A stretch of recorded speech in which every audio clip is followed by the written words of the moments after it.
trying to hide? Nothing suspicious. Nothing suspicious?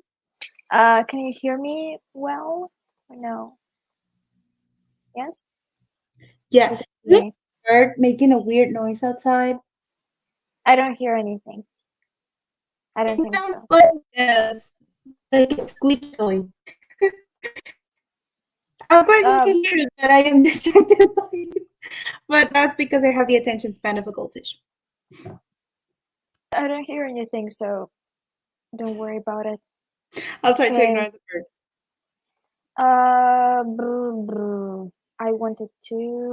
What I wanted to do, I wanted to tell everyone that we're streaming.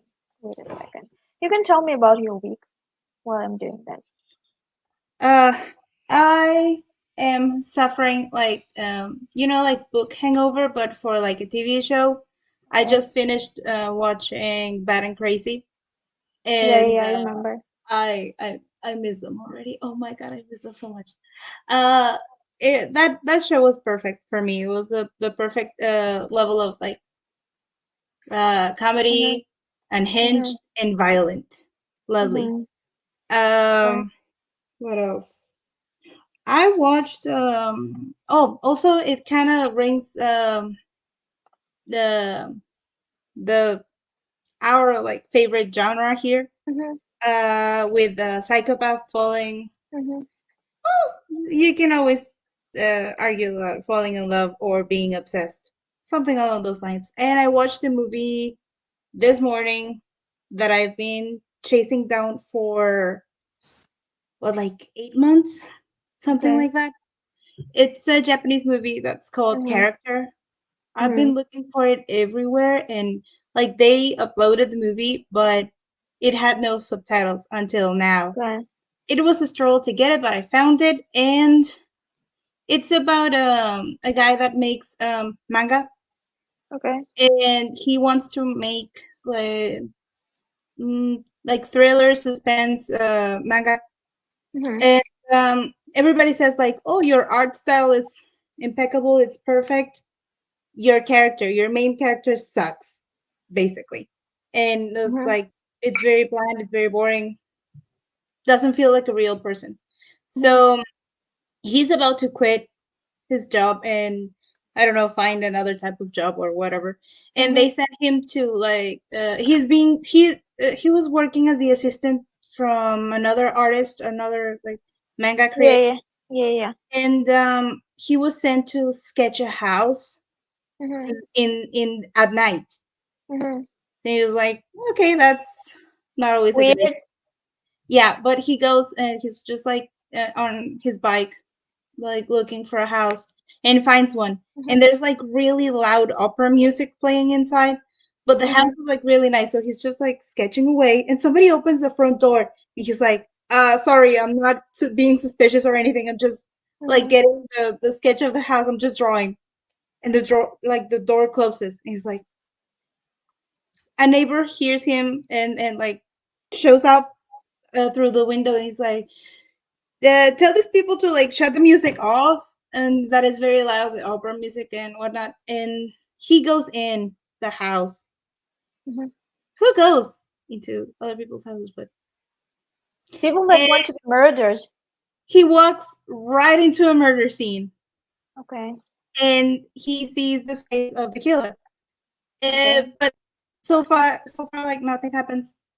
And we skip like a year ahead, and this guy used the idea for the serial killer for his Character.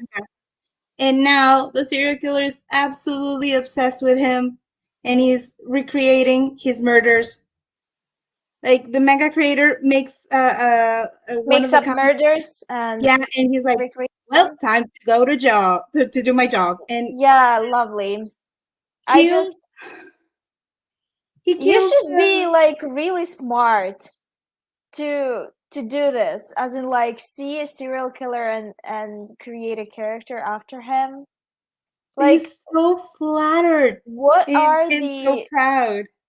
like how many brain cells do you have? One? Like also None?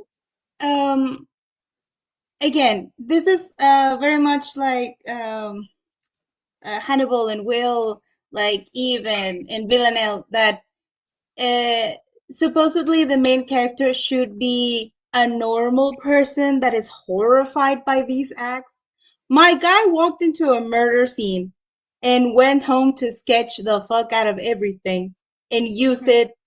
it to sell stories. Oh, but he's horrified by the acts that just occurred, and he would Okay. never. And he's totally opposed to the killer, right? This man, the artist, has a wife. This is one of the most ignored wives I've seen in a while.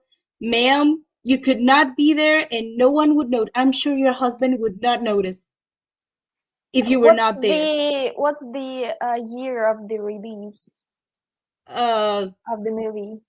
last year? Oh. Yeah, I think last year. Oh.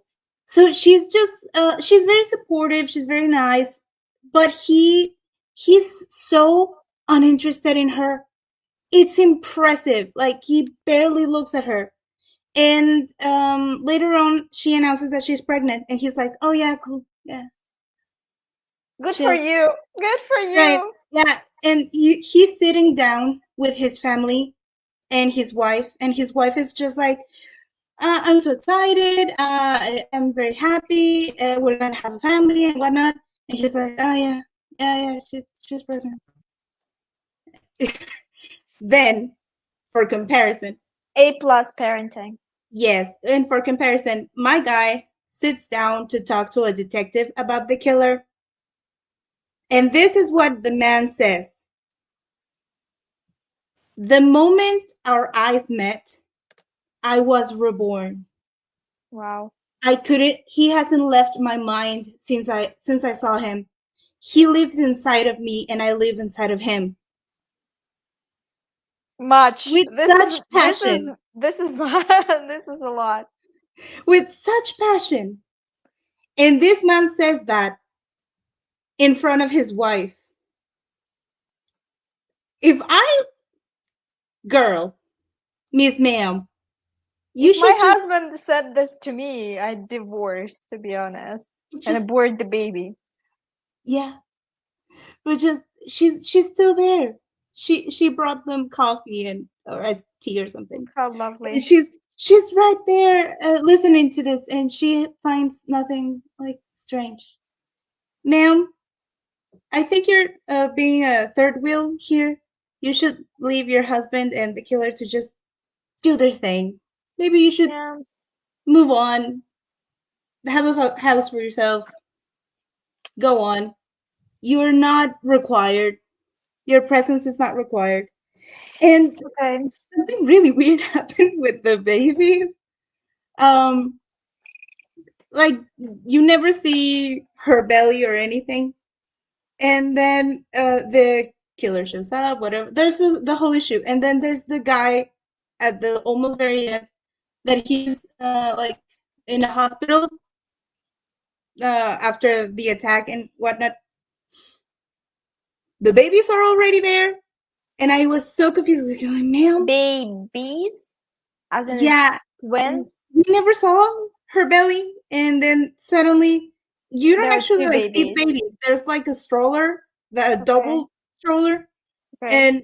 and they're there, and just when were they born? How long has he been in the hospital? For what? Uh, that the movie is good. It felt underdeveloped, Mhm. honestly. Like they wasted a lot of time in a lot of shit that didn't really matter. They did make a very interesting killer. The Mhm. main character has no spine, Okay. but and the detective was very like generic. The two detectives, Okay. but still, the whole premise was very nice. It was a very good idea, but they should have made it a TV show instead of a movie. It's kind of long. It's almost like 2 hours, and there were a lot of like scenes that Maybe just they run out of ideas. Maybe it's the budgeting issue. probably they didn't want to copy somebody else, or I don't know. And I really like the villain. And he's played by a musician, a Japanese musician, and he did a great job. But the ending was just like, this is it. This is how you're going to end it. Are you going to make a second part? Because somebody got free and was guilty. Then there's somebody, there's the guy in prison, arrested. They're making the trial, and then the creator was kind of crazy as well. So what goes on? Is this it? Are they going to make a part two? I hope they make a part two. They should. Maybe there is a viewership for it. I had not seen anything new. I don't think so. No. I was reading romance novels nonstop. I've read The Perks of Loving a Wallflower by 𝕊𝕆𝕀𝔸𝕃, which is like a sapphic historical romance, and it was really cute.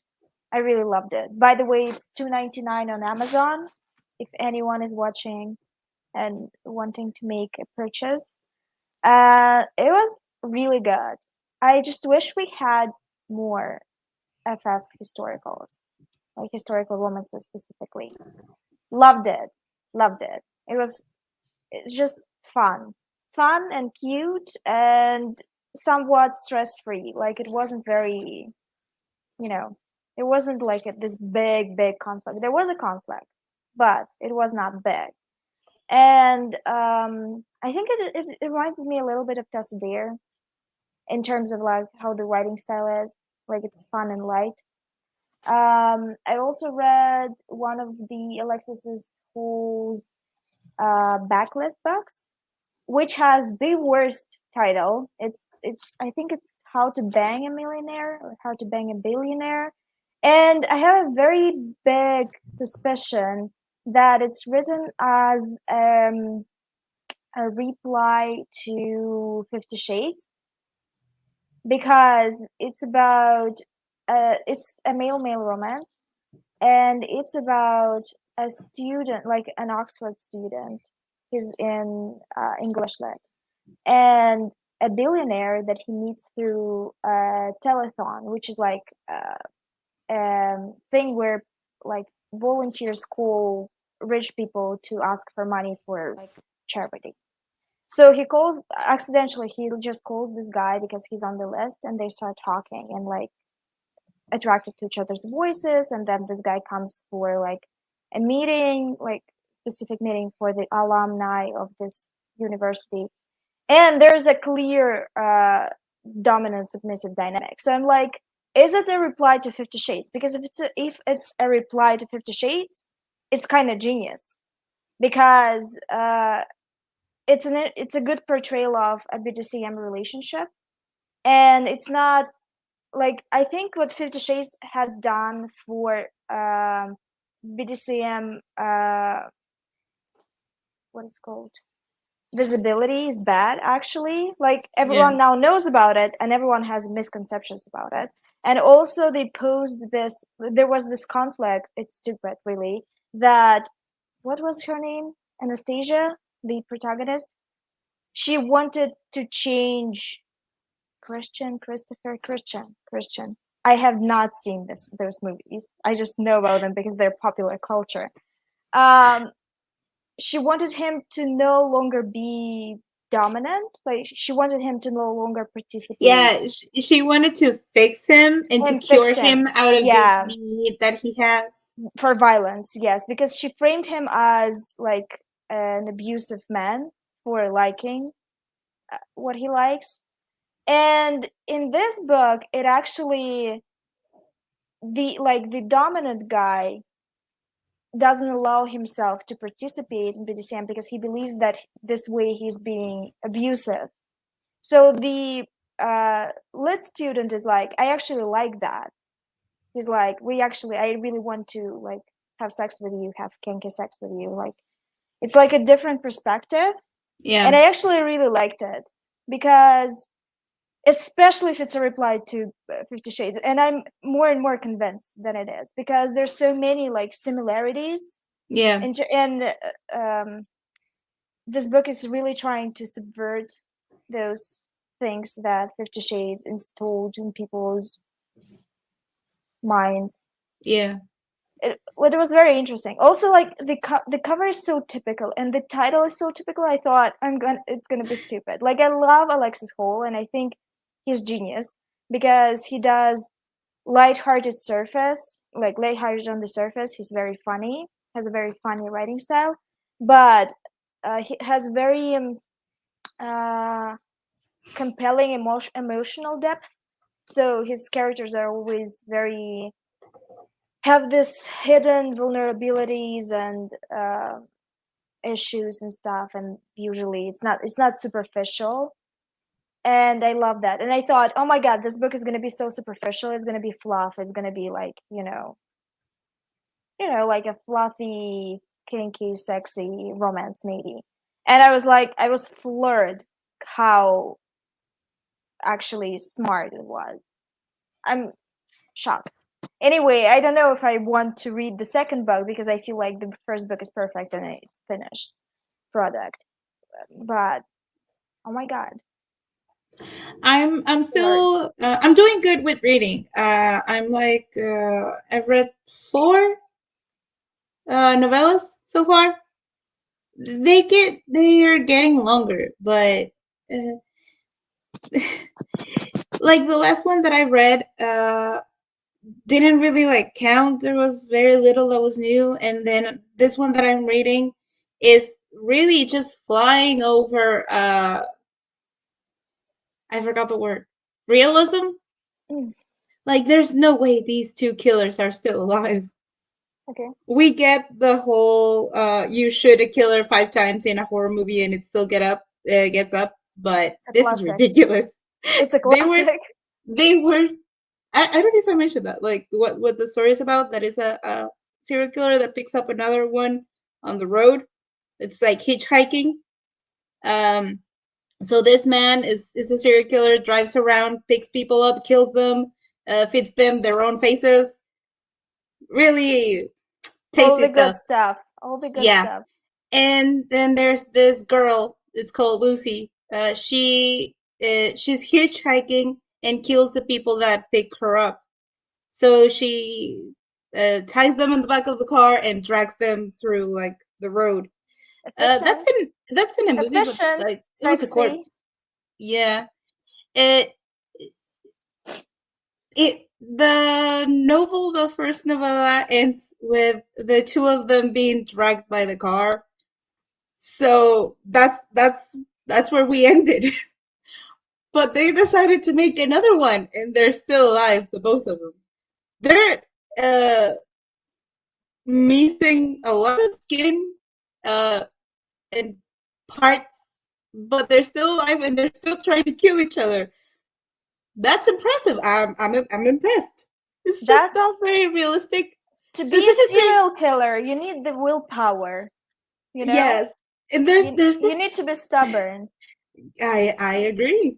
And there's this scene where the girl kills a nurse with like a needle, and I'm just like, I don't think you can just like go on the neck with a needle and kill somebody. That's it's a needle. Maybe it will work if you stab it into the eye. Even in the eye, like to kill somebody with the eyes, it has to pass through the eye and get to Yeah. the brain. And Yes. there's bone behind the eye. I don't want to know. I think Okay, I don't sorry. want to know. Sorry, I get a little I graphic. I realize that I don't want to know. So I was I was reading it this morning while I was having breakfast, and just And I don't laughing about it, as I yeah, can it's just tell. like this doesn't add up. I'm not like not quite sure about this, but I'm when I'm done reading those thrillers, maybe I'll get up to some romance novels to change it up a little. So I'm also going to that's what I'm gonna do today. I think I'm gonna, I made this cover thingy for my Very cute. e-reader. I'm gonna make a Valentine's one. I have pink and red yarn, Cute. so Cute. I'm gonna make a Valentine's one Cute. with little heart. Should we start on the TV show? Because I just finished watching the episodes. I was with my parents and then I came here and I was very lazy and I was like very hungry, so I went to Burger King. I never go to fast food chains. And I was like, for some reason, I really, really want carbs today. I just want them. I just need them. So went to Burger King. And I'm kind of regretting it now because I eat so much, I'm kind of sleepy. Yeah, But I will try to. I drank some coffee, so I will try to be present. Anyway, season 3, episode 3 and 4. This is what yeah. we're discussing today. Oh, by the way, to to our viewers, if you want to share what you're reading or watching, you can do this in the chat. We can talk about it later. Anyway, so episode 3.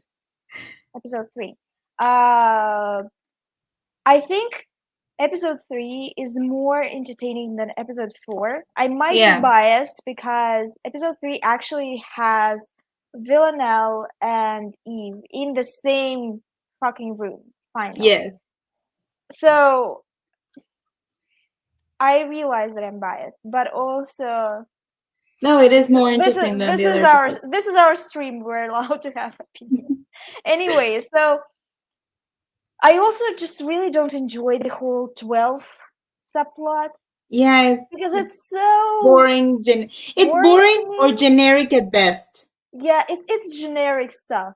They're like, we need to have some kind of a crime organization, and they need to be as vaguely described as possible because we don't know what we're doing. We're doing something, It is so painfully but like obvious they don't really know how to flesh out that yeah, of the 12. yeah. But There, oh well. there were some really good performances in this 2 Yeah. episodes. Geraldine in the 4th episode, icon, Emmy, deserves an Emmy. Yes. But we're going to talk about it. So let's start from the beginning. Episode 3, it starts with. I just watched it and I'm like, it starts It's with with Villanelle in Spain killing somebody. Whomst? The she's like She told tuning me. a piano. Oh yeah, I remember. So she's tuning a piano. She came as a piano tuner, I want to say. I know that's not a word. It's supposed to be someone else. Like I can't a, remember like the name a of the people piano that do that. specialist, a piano, Somebody that does a, piano. a piano Okay. person. Yeah. So she comes in to some rich, opulent house. Let's be real. Yeah. And she talks to the uh, like to, I guess, the mom, like Yeah. the owner of the house. Uh, so she's like tuning the piano, talking a little, and then stops her from behind. Then she goes into a different room and she sees a nanny, I suspect a nanny, with a child. And we are presented with a very interesting scene that would seem useless and pointless, but actually isn't, because it's to open up the conversation about parenting, and we're going to get more into it because from that episode we start on the exploration of Oksana's or Villanelle's past and her relationship with her family. What's going on?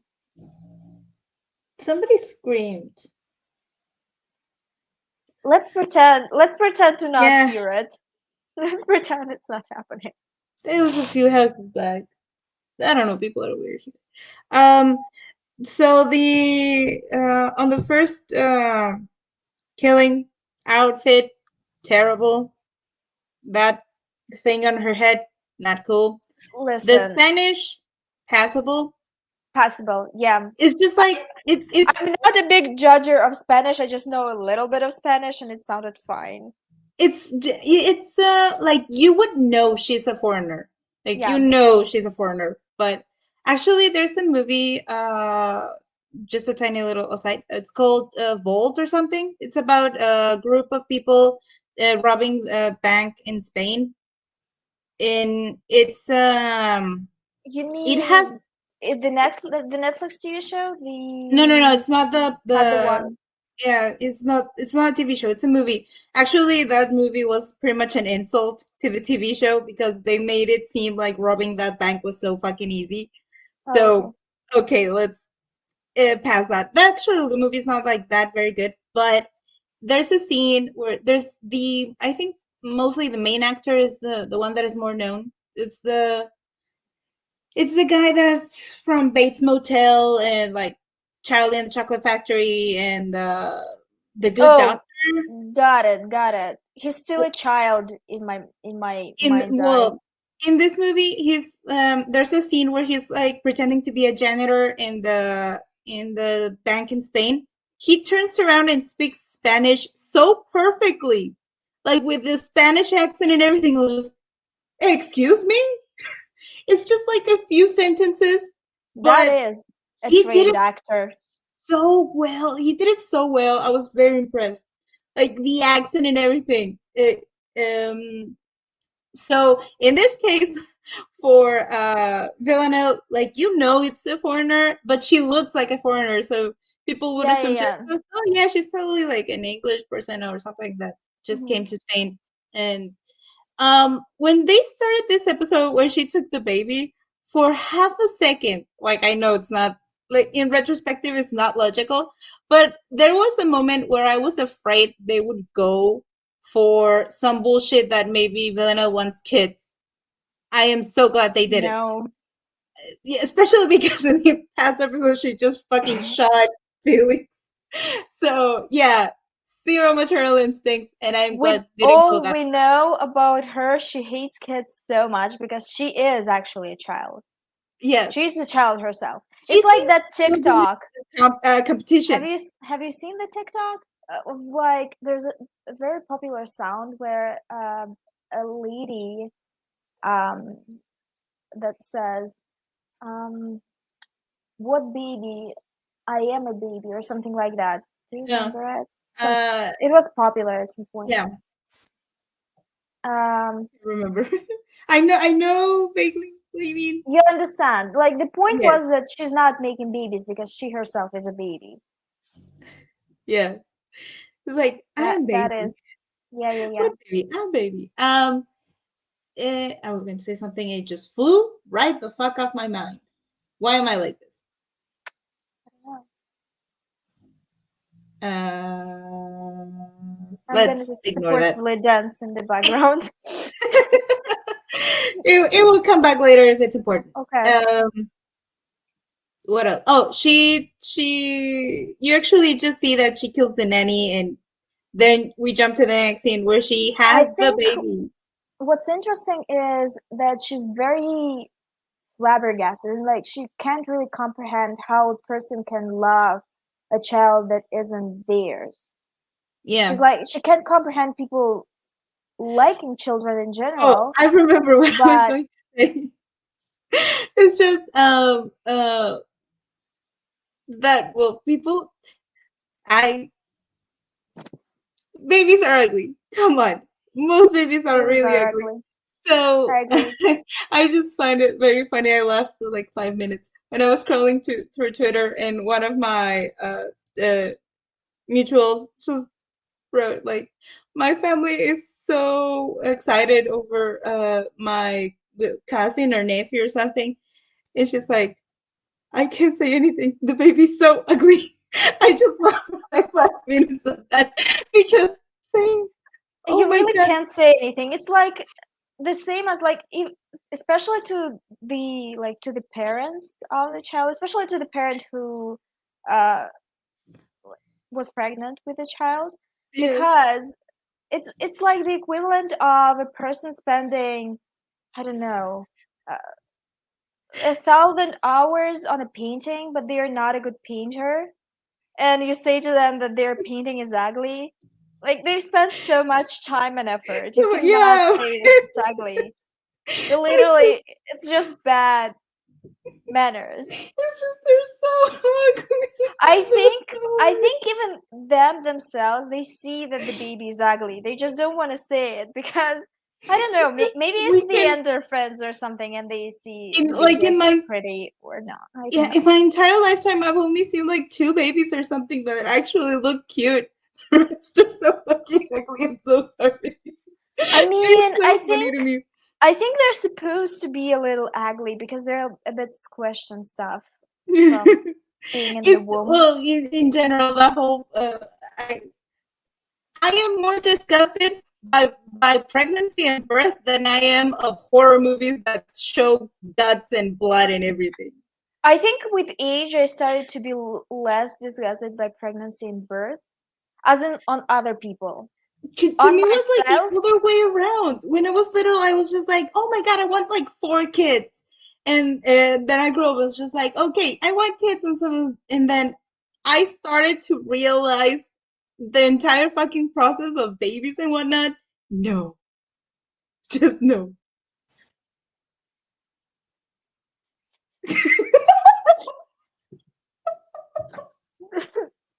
this is this is a good thing. I Oh Lord. I It's didn't think just about this way, but now I'm going to think about this. yeah. I mean, I think I think all creatures are ugly when they're just born. I think we're used to seeing kittens. No, I think we're used to seeing kittens when they are like after a couple of weeks and they're cute. But I've I seen actual kittens that were just born and they're so fucking ugly. No, they're They not. look like This is rats. the only semblance of a parenting instinct that I have is with animals. With people, fuck that. No. I was my dog, rest her soul. She died a few years back. She gave birth in the house, so I had to deliver the puppies, and they were like this big, little, adorable pink rats. Ugh, Love them. Babies. ugly, ugly. Squishy. Uh, yes, they're squishy. What's the And name of this animal that lives in the soil and is blind? mole? Yeah, they all look like moles. They all look like them. The only kind of cute, like just born children, are of cows and stuff, cows, horses, because Yeah, they they're kind of look the born already same. like with Yeah, fur and everything. yeah. But They don't the have a first bold face. first few hours still, they're like sleazy and disgusting, and I cannot look at them. On this note, let's continue. This note, yeah, So, yeah, she takes the baby for some reason. I don't know. I think she's trying to figure something out. yeah, It's very apparent that she's kind of starts thinking back to her past and to her family. And I think she's trying to figure out. I don't know. At first, when I watched it, when I first watched those episodes, like for the first time, I was like, was she not? Was she adopted? Maybe was she not? You know, was her mother not her biological mother? Maybe, and that's why she's like trying to comprehend if how a person can love someone if they're not their blood. You know, yeah, but then it was definitely not that at the end. I think also after she had a very bad experience, like bad familial experience, and clearly was abused at home. We know that because of the episodes that come later. yeah. Uh, but also all these By the ideas time she meets Anna and that she's in in the orphanage. city, She was in an orphanage. she was in an orphanage. Yeah, I was trying to piece that. I couldn't remember. If Orphanages she had, orphanages in Russia are notoriously known to be bad. So, hey, here as well. Or I don't uh, think orphanages are good anywhere. maybe I don't know. Maybe like Yeah, Sweden or something. maybe. Uh, so she had this experience, then the orphanage, then uh, then we know that she was trained by Dasha, and Dasha reinforces all these ideas about being like winners winning on their own, not needing anyone, not needing family, the whole spiel. I swear, like up to like the first time I saw this season, I was sure that Dasha was her Her mom. mom. And I thought they were going to like make a reveal of something there, anything that maybe Mhm. like Dasha said like, okay, maybe we can. Mhm. I'm not gonna take care of her, but we can Mhm. bring her as an asset since Mhm. she's like kind of nuts like us. So Mhm. I was convinced that was going to happen, but they chose to actually like give her a family somewhere else. And yes, it is very understanding that it's not as bad as we thought it was going to be. I am pretty sure she had it worse at the orphanage. But still like her mom was bad enough to like Her get mom things started. has issues. Yeah. Um, we're going to talk about her when we arrive at those Yeah. episodes. But basically, they're opening this whole can of worms with family, and Villanelle is on the patio of some restaurant or cafe with Dasha. The baby's there. The baby's crying, obviously, because it's a real baby, and Villanelle is annoyed by it. She's so annoyed by the baby crying, and she talks to Dasha, and then the baby starts throwing things at Dasha, and Villanelle is delighted. She loves it when people around her just display antisocial behavior. She's like, "This is my shit." She's obsessed with the baby, but also it's interesting how Dasha reacts to the baby. Like, there's something very I don't want to put labels on people, but let's say odd about people that would do this kind of thing. Like, you would expect it from Villanelle because we know her a little bit. But then Dasha killed a guy in the first episode, so I don't know. Like, there's something very similar to them Yeah. because she puts the baby in the trash can. That is And the not funny. Villanelle I'm sorry. is Um laughing her ass off. yeah. There's It's not actually been funny, but it's situations funny. like real situations like that where Yes. kids were Yeah, they have. found in trash cans. There's And I, if you don't want the baby, like if you don't want the baby, why you put it in a trash can? Put it, put the baby somewhere else. it's mostly people that are like they don't want to deliberately kill the baby, but they leave it somewhere that is so dangerous that if it dies by itself, they they're just gonna be like, oh, but So I it's left like it. I up left to the the baby fate. alive. Yes. And same thing as people that leave babies out like in the cold or something. It's just Mm. so something else takes the responsibility of the life of the baby. And here there's been like terrible cases of babies being left in uh, bathrooms, but the ones that are just like a hole in the ground. And there was a baby in one of those. There's this even as a punishment. There's this woman that used to put her child up to like 5 or 6. She was kind of older until like she didn't fit. If she got annoyed with her daughter, she would take the daughter outside. They lived out in the like middle of nowhere, and she would put the child in the trash and leave her there a couple of hours. Uh, So I assume her rights, like her parenting rights, were taken away, or no? no, that was just parenting from Oh, the oh, old lovely, times. lovely. Uh, yeah, and then she wonders why her daughter hates her. I feel like Yeah. Villanelle and Dasha are the same dish, but just different flavor. I think so, and I think so.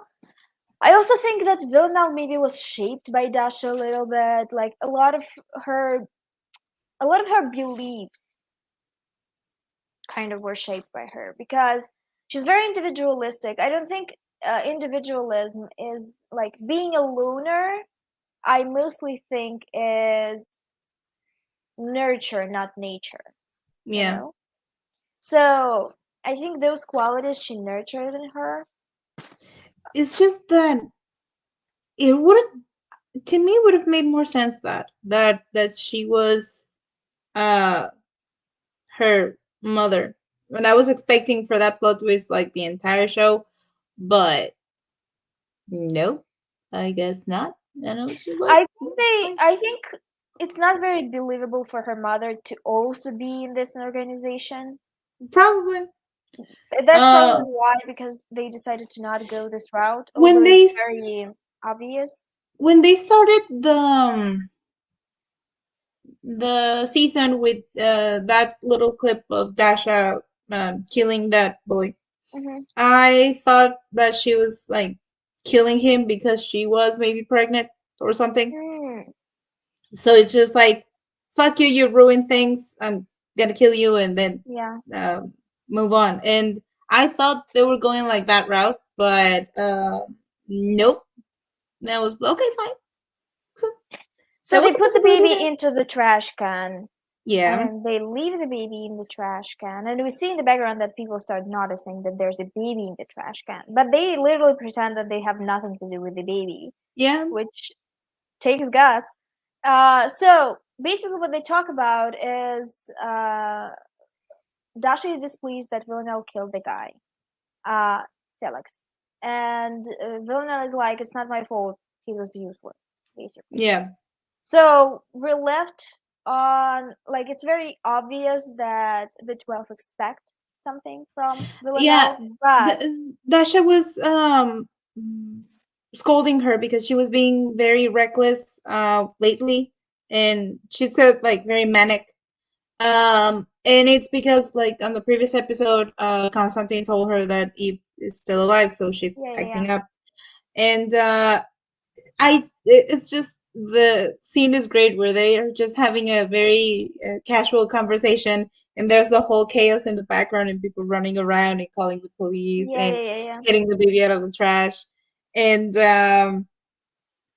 that also it's like how little they care because somebody could have seen Dasha and they could have like uh, pointed at her.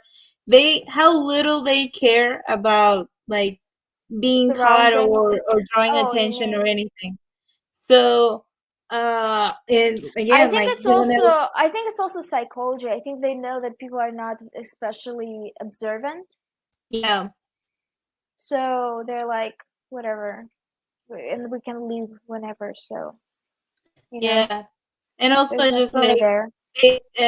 somebody that leaves a child in a trash can should not be sitting there so casually I and like mean, nothing happened. So yes, yeah, obviously. So basically, Villanelle still really pretty much wants the whole, you know, she wants the position, and it's getting clearer and clearer that she's not getting the position, and that they're yeah, playing with her, and that they just want her to do things that they want her to do. Um, what else is interesting? We get Eve, and she's investigating Kenny's death. She's firmly implanted herself into the newspaper's office. What's the name of the newspaper? I think that's literally. Oh, the paper is called Bitter Pill. Better Pill, yes. Better Pill to Swallow. I cannot take Yes. seriously this title because of the Twitter memes. So Yeah. yeah, so basically they're trying to investigate. It's funny, like they're trying to plead for loves, but if a person actually said that to me, I'd quit my job and run away. So basically, what she's telling to these guys that run the paper that um, there's this organization called the 12, and that like Male. She just and snored really loudly. that is very dangerous and stuff. I think They it's this actually episode or the say next episode. they they actually say that it's like I can tell you, but this is information that could get you killed. And they're like, they Please don't don't tell tell us. us. And she's like, okay, but there's this organization called the 12. Oh my god. Yeah, yeah, yeah. And She just the really wants to share. She has no one to share with. there's a scene where they she goes to Carolyn's house and Carolyn is in the bath and she's just Icon, legend. I Love her. am intimidated by people that can read in the tub. I will be too anxious to drop my book in the I water. do this all the time. Are you intimidated? How? Yes. I just don't care that. Witchcraft. I just don't care if the book falls. It's just a book. I would not be able to relax. I mean, okay. I mean, if I'm holding my phone, I'm not relaxing. Okay, If I'm yeah. holding a paper book, please, whatever It can dry. you Yeah, can probably. dry it. Um, Once I had like a textbook, like I think it was an English textbook, for my classes, and I put what was it, like a kiwi into my bag for lunch, and it squished in the bag, and my textbook was wrinkly after because I dried it out and smelled of kiwi for like the whole year. So well, scented books, I guess.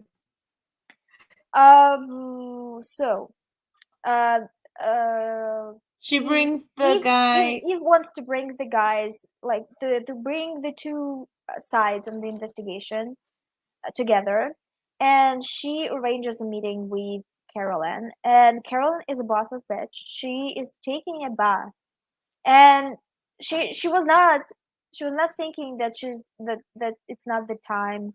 It was not an accident. She wanted a meeting, and she wanted to be in the bathtub. It's Well, a power you move know, to establish dominance. yeah.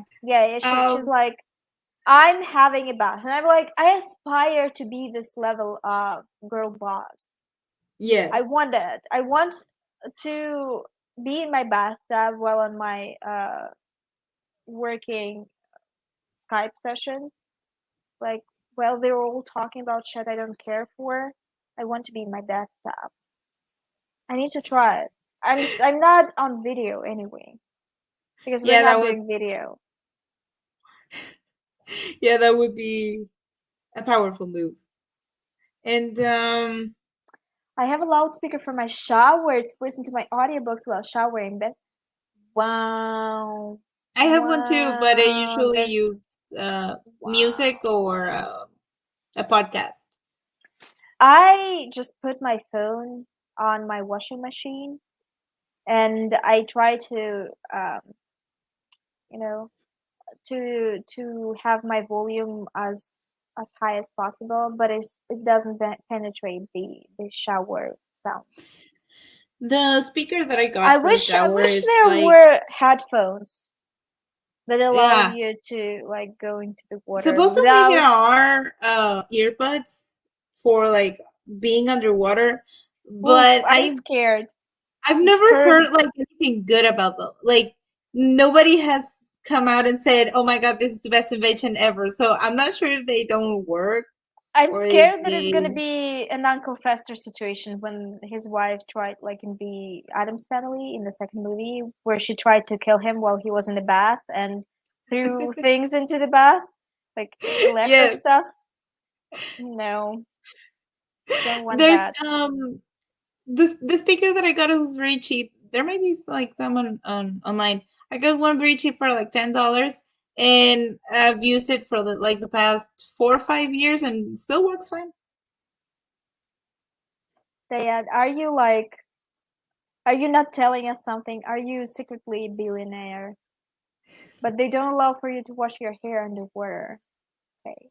So the outer parts are safe and the inner parts are not, or what? I tried that and electrocuted myself. It's waterproof, but not 100% waterproof. Okay, so it's like Yeah. waterproof, like phones are waterproof. They're waterproof, but Yeah, they not can't. really. If you drop it and get it out quickly, they're fine, but not like to soak in there. Hmm. So it's BS. Got it. Yeah, if they made like actual, like completely underwater, uh, waterproof earbuds, Every single that would be time I good. go to the swimming pool, I'm like, I'm so Yes. bored. I wish I had an audiobook on me, but I can't listen underwater or above water either because it's scary stuff. Yeah. So they actually have speakers underwater that sometimes they put music in, but sometimes Interesting. they don't. They do it for like uh swimming lessons or like aerobics, Yeah. but not for anything Interesting. else. Um. Okay, so they have the A meeting, meeting. Hmm. and Carolyn and this guy hate each other. Swinging with headphones is possible. Oh my god, people, you need to teach me your ways. I need it. I want it. My baby has had enough sunlight, and okay, yeah. Okay. Speaking of moles, she Yeah. got under the covers. No more light. She's done. Um. Oh yeah. There's this moment where Carolyn says, "I'm just trying to figure out the meaning of this man being here," and I'm just same. I have no idea the purpose of this character. Honestly, same.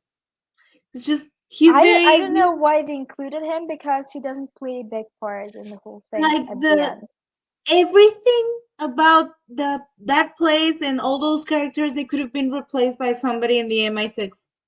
Like Yeah, I don't they know. didn't need because the paper doesn't do That's anything. why for the longest time, like I was watching it, I thought that the owner of the um Better Pill, this guy, I don't remember his Hmm. name, that he's going to be a love interest because I was like, why are we including him and he doesn't play part?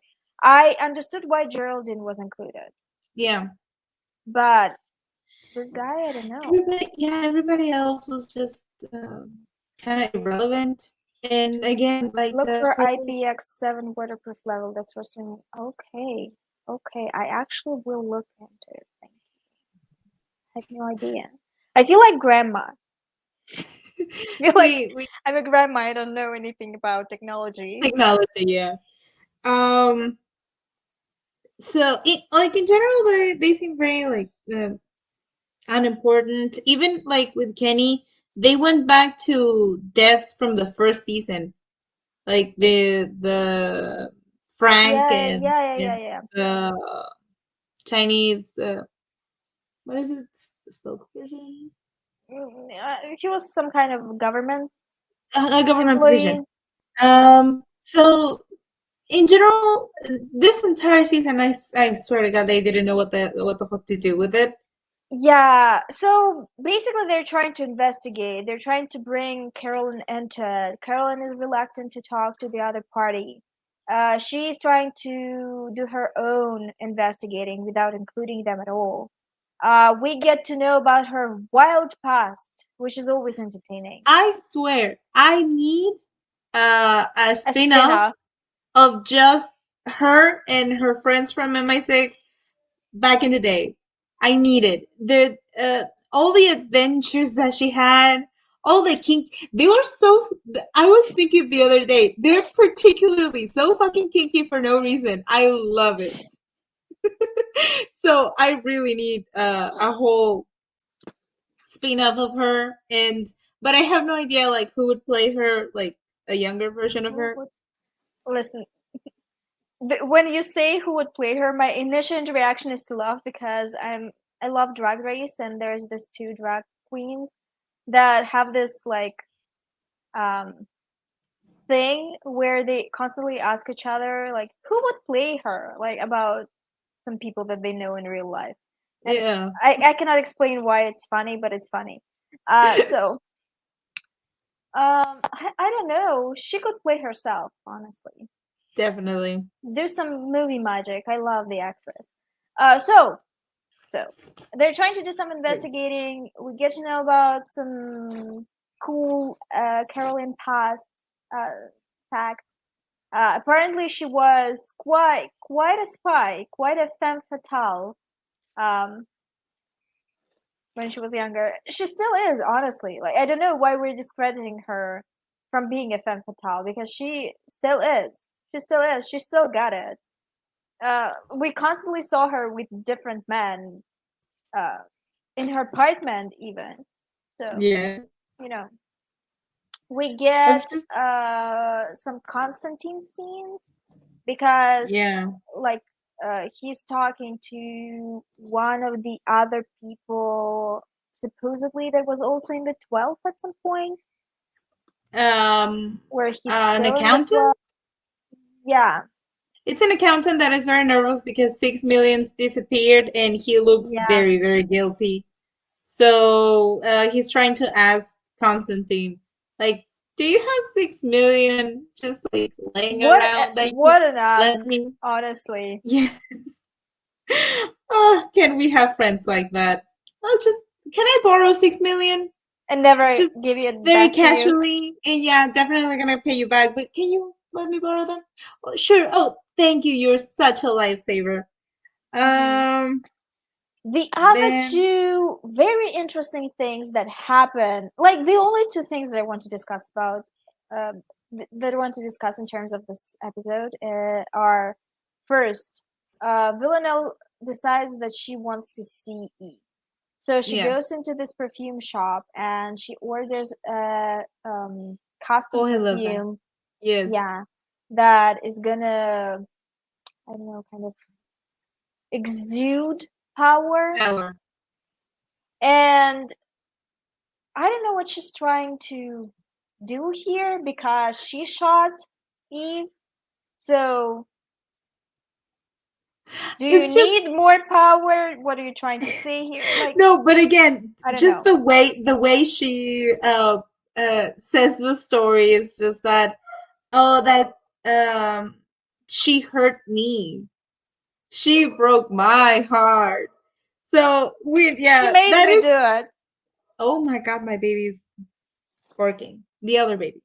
Uh she's it's very like on brand for her Yeah, to yeah. just like yes, I shot you, but you hurt me. You broke my heart first, You made me do ma'am. it. Yeah. Oh god, ma'am. And Um, but I and we, love the description that she gives. And I was processing just like, okay, maybe some sandalwood, something like a smell of leather, uh, ambergris. I was trying to think of smells for the perfume, mhm. and the guy was just like, okay, maybe something woodsy for the perfume.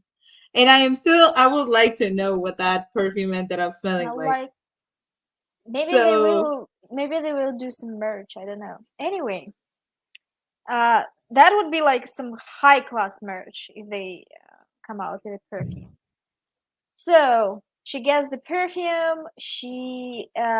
We see Eve entering a bus, and we see some people. Like we don't really expect first for them to meet, and then we see Villanelle in a really, really, really hot suit. She looks yeah. so good in it. She looks so fucking good in it. I think it's the attitude. I always say the suit doesn't make the Yeah. woman makes the suit. She was cocky. She was confident. That perfume gave her a kick. She was like walking into the bus. And I love Eve's reaction because she immediately went violent.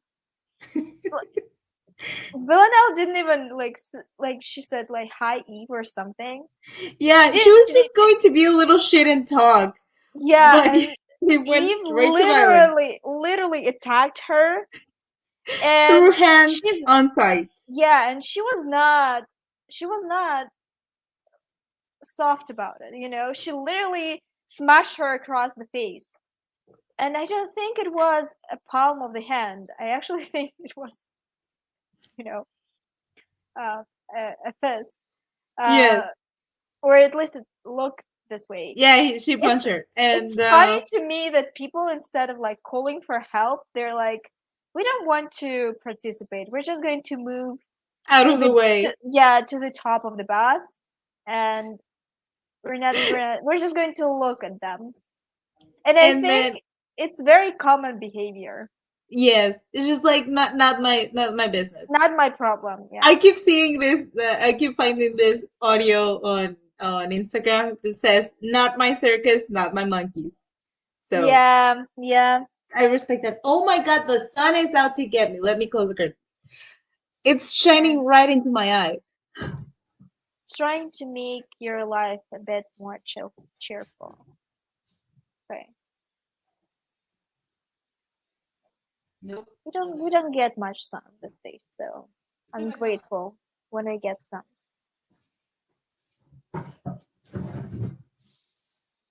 Ready? Yeah. So they're fighting. There are two like there are one. I want to say two. One scene that is two scenes, like two micro scenes. That are so hot to me. They're so hot to me. I had to um, get back a little bit in the show and watch it again. So Yeah. the first one is when Villanelle steps over the chair, like the back of the chair, and pins Eve down to the chairs. That step over the chair was hot to me. I don't know why. Yes. It was just hot. It is. And then when she pins her down, it's not even the kiss that is hot. The kiss is pretty awkward, really, and it's supposed to be this way, I believe, and it's like for the shock value because obviously Eve is trying to shock Villanelle into like um, releasing her hold. What was hot to me is like you can see a bit of the like the white tank top under the jacket, under the Villanelle jacket, Yeah. and the fight clearly run her down a little bit, and she's like really like she's breathing really hard, and the tank top is moving, and I'm feeling it and love it. I feel like honestly, I feel like tank top no bra is queer culture, like it's Suffolk culture. Yeah. It's it's just this. It is, especially no Yes. bra thingy. Like I don't see many straight women wearing white tank tops. Give me a second. I witnessed arguments on public transport, and I just try not to attract their attention into me. I don't get dragged into their bullshit. Um, I think the polite thing is to step up sometimes, but I'm tiny and I don't want to get a fist into my face. So I prefer to not participate in other people's conflicts. Yeah. Yeah. Who wants to get punched in the face just by trying to stop something that is not none of your business? Um, I would. It just yeah, not mess with that. But I also that's love that they're literally. I also love that Eve is so no, Villanelle is so collected, and she actually wants to talk. And no, Villanelle is so collected, and she actually wants to talk. Eve is post-verbal. She can't speak. no. There's just fight in her. There's fight. She wants to fight. She can't speak. Uh, and Villanelle leans over Eve. She wants like she's really enjoying it. And Eve smacks her across. No, first she kisses her. Villanelle is shocked. Then Eve smashes her across the face with her face, which Yeah. is honestly stupid. Like, what do you expect? Did you like what's the point of this fight? Like, what are we trying to achieve here, lady? Um, like she tried to talk to you, you attacked her, and then It's what? it's like a step up from the first time they meet at the in her house that she runs upstairs, gets in the bathroom, and just it's just silly, but Well, damn. at the time it was flight, and now it's fight response, obviously. Yes. But what's interesting to me, like, what are you trying to achieve here? Like, what are you expecting? Are you expecting that she, like, do you think she came to kill you, finally murder you?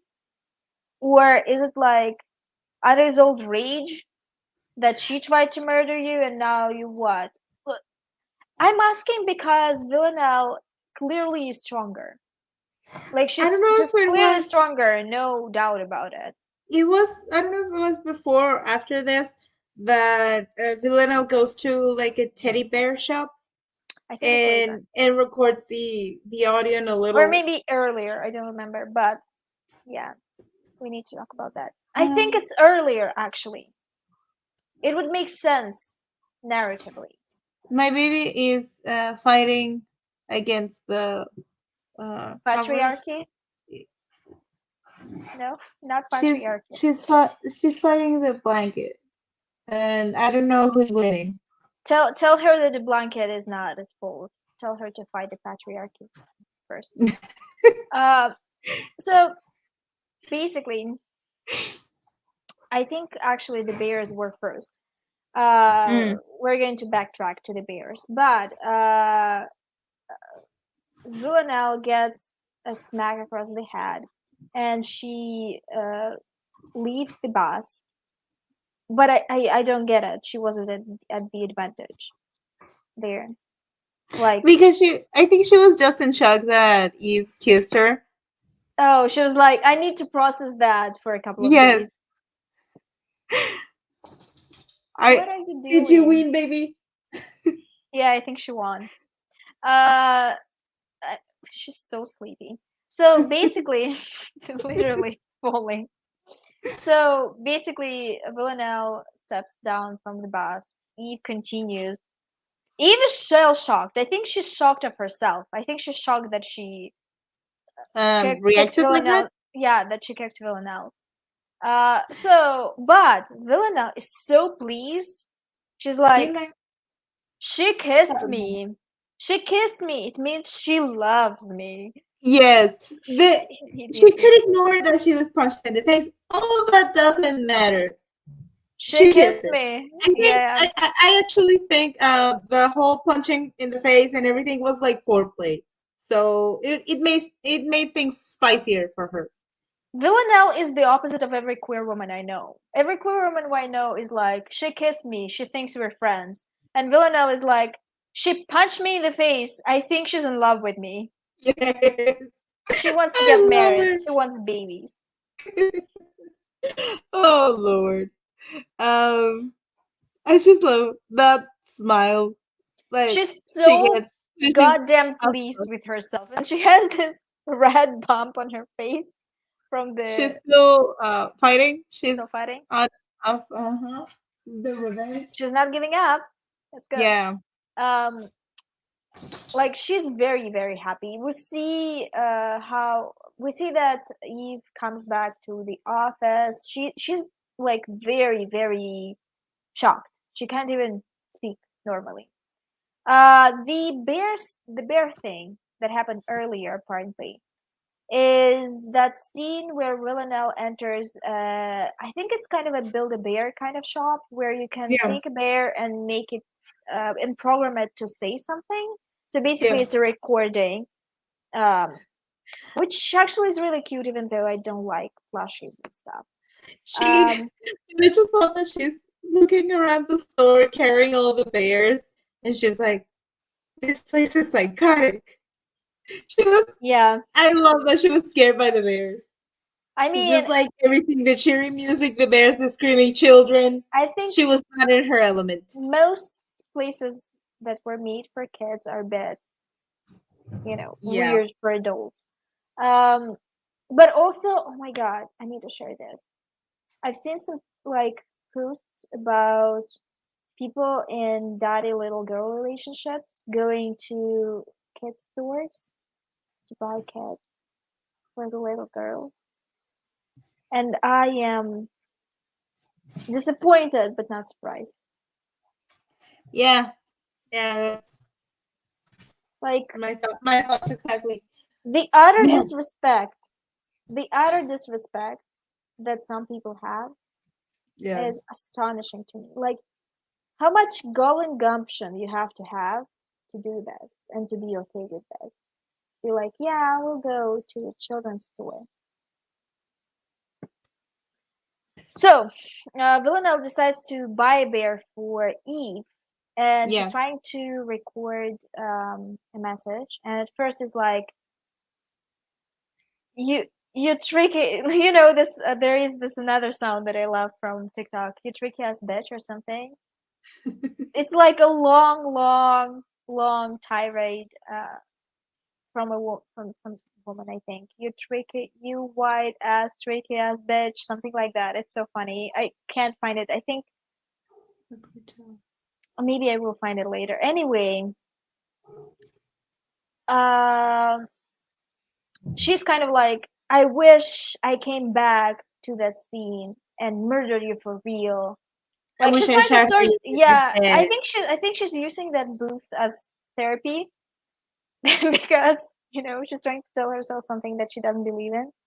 Yeah. The song in the bear shop launched me in such a long googling pit. It sounded so familiar and loved my childhood. I don't think I I had can't any association remember. with that. Oh wow, it's one thing to do Kangen Park, It but is in familiar. 4K outdoors in front of people, yeah, I know. And they're like, Yeah. we're not doing, and like the people I think that were called out, or some people defended it, I think, and they were like, well, they're not doing anything sexual in those stores. I'm like, I don't know, talking to, as a grown woman, talking to a grown man in a little girl voice is not It's good especially like in public. okay, we at least are relieved that everybody in that like in that relationship, that woman is actually an adult woman. But still, if it's rooted on something that is kind of taboo, you don't take it to the actual place. It's just like having a kink for, I don't know, it's like having a kink for People uh seeing you naked and going around naked without their exactly. It's just consent. there's a difference between doing that They're not, in yeah, a yeah, nude, like a nude beach where people are, they know they're going to run into that, to naked doing it going, yeah. somewhere they're not supposed to be. It's It's not just better than exhibitionists that like plant themselves at like near school. We had those. We had one of those throughout my whole high school years, like throughout my whole high school experience. There was a guy, like we went through the park to get to the school. There was a guy in this park that waited for the girls to pass because he knew that high school girls always passed in the morning and in the evening at a certain time. And he was jerking off yeah. in the There was a bushes. guy that there's also a guy that parked near my school, just like middle school. Kids are like 13, 15, that kind of stuff. And then there was this guy that would just know the time. Everybody would like, there was a school's end, and he would just sit in his car jerking off, and Wow. people just avoided that. At least he wasn't his car. At least, probably to get away quickly because the kids It's are a like fucking going. nightmare, and they would rightfully like throw. There's this drink here that it's made for like fermented pineapple, and they sell it like on carts. They give you the drink in a bag with ice. Okay. So if the kids walked past that guy and saw him, he usually had the window rolled down. So they would throw the ice cold bag of, Yes, and that drink is I kind of approve. stinky. I And approve they of would this throw it message. inside his car. He stopped coming for a while. That was great. I approve of this message. It's like going to a doggy park in your doggy fetish gear, but it's just clothes. No, it's not. There are some unhinged kink people. They're really trying to prove that dressing in fetish gear is like dressing in regular clothing, and I just don't agree with them. And I think a lot of people in kink community also do not agree with that. It's like that Yeah. Like the only thing I photo. find like kind of harmless is, for instance, people that go with colors. I mean, no Nothing one attached cares. to it, no leash, just a color. Like that's cool, that's fine, that's pretty much a choker. No difference. Yeah. People that wear that actually I would like to learn that. The thing about the rope that make like corsets and everything with rope. Yeah. Uh, don't know the name. It has a Japanese name. It's shibari. Yeah, that looks cool when people do it like over normal clothing. When there it's not like, for instance, I've seen one that it's just like around the leg, nowhere else. I think it's gearing to, you know, Yeah, it's a little too on the edge, but yeah. sometimes it still looks. I still think it looks cool over like full clothing. I think it's not the matter of it looking cool. It's the matter of making people that like making people uncomfortable. And although Yeah, you like, I understand that um, not everything is created to make you comfortable, but also we have laws of like there are public spaces and there are laws how like on how we have to act in public spaces. Some of them are bullshit, but also some of them are not. Like yeah, fucking in public is definitely punishable, and I'm all for it because I yeah, don't want to see people fucking in public. Uh, Although some people don't care, and they do, absolutely yeah, do, and it doesn't just, mm, it's not just kink people.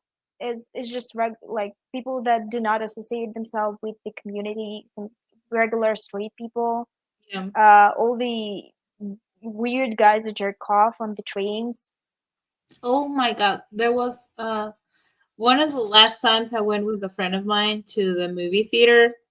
We were watching like that. You know that they made a new movie, like not news, quite a few years back. They made a movie about Dracula that is Dracula Untold. There's Luke. Was it Luke Evans? I think is the name of the actor.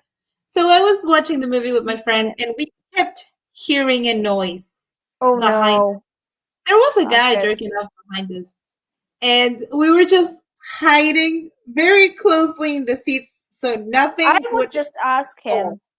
I would just ask him what exactly he's jerking off to. it was, well, there was this scene.